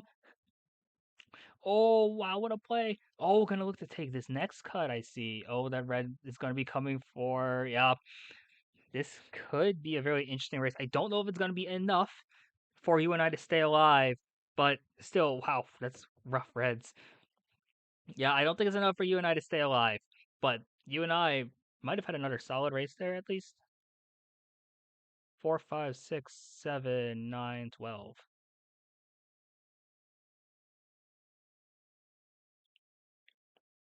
Yeah, another decent win for you and I, but it's sadly not going to be enough. It's still a 58-point difference. Iona's going to be able to take this one solidly. So unless they go for like penalty or repick, which I doubt we'll see here, but wondering what's the option here. Oh, okay, Royal makes sense. Oh, hey, we're gonna be seeing DP3. Yeah, we're gonna get a look into these comms for this last one. Really just see what they're going with. We know that Iona is going to win this match, but I'm interested to see how they're approaching this last one, especially if it does look like we're going to be on. Oh, we're going to be on TP3. I really want to see how this goes from both teams. In a row. No, we got MC3 last time, so. I mean, the bottom still has 28. And Jones is up by a lot. They have one. Because they picked You Golden Road do as have the 200. Final. Oh god. Okay. Well, time to make sure that Okay, guys. 11 points. All right, lock in. Lock in, boys. Lock in. Okay. One of them burnt out. Yeah, no. That My was middle doubles. Ooh, got mushroom. Huge. Be Got careful, one. be careful. Yeah, son! I hit one of them. Right, top 3. I'm in there. looking through a little here. Yeah, we got top 3, we got top 3. Top 4. Yeah. All right. I'm going for I'm running middle here. points. I have banana second. All right, My- protect, just I protect. hate my traction on the doors. Yeah, it's I'm in not too fourth. great. Okay, I'm not gonna try and do a back snipe because I have triple greens. I'm going to do my I think we're best. doing good. I think we're doing good. Whoa, I'm gonna get start. I got both. No, I didn't. Hello, Plant behind. Right. Okay. Oh, still got top three. Still got top three. Okay, that's good. Diddy Kong. Yeah, somebody. I got. Alright, I took on a banana and took all the items I could have gone for. Pass me. Okay, buddy, you're dead.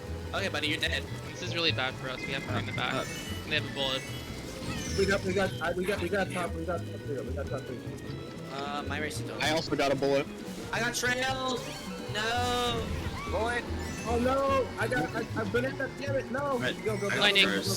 Oh no. Oh no. Oh dear God. Come on, I got hit four. one, hit one, hit Welcome one, to hit one, Mario hit one. Kart. Welcome to Mario Kart. I got That's four. good. I got. That'll be a solid win at least, still for Iona at least. With the 1, 3, 4, 9, 11, 12.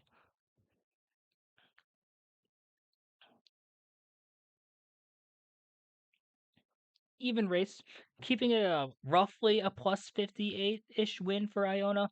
Happy to see them get that win though. Their undefeated season is still alive, so you never know. Maybe we'll see the undefeated season. We have not seen. I don't think anyone's expecting to see a 10-0 regular season. So if that happens, that'd be absolutely crazy. But good games overall. You and I put up a very good fight, honestly.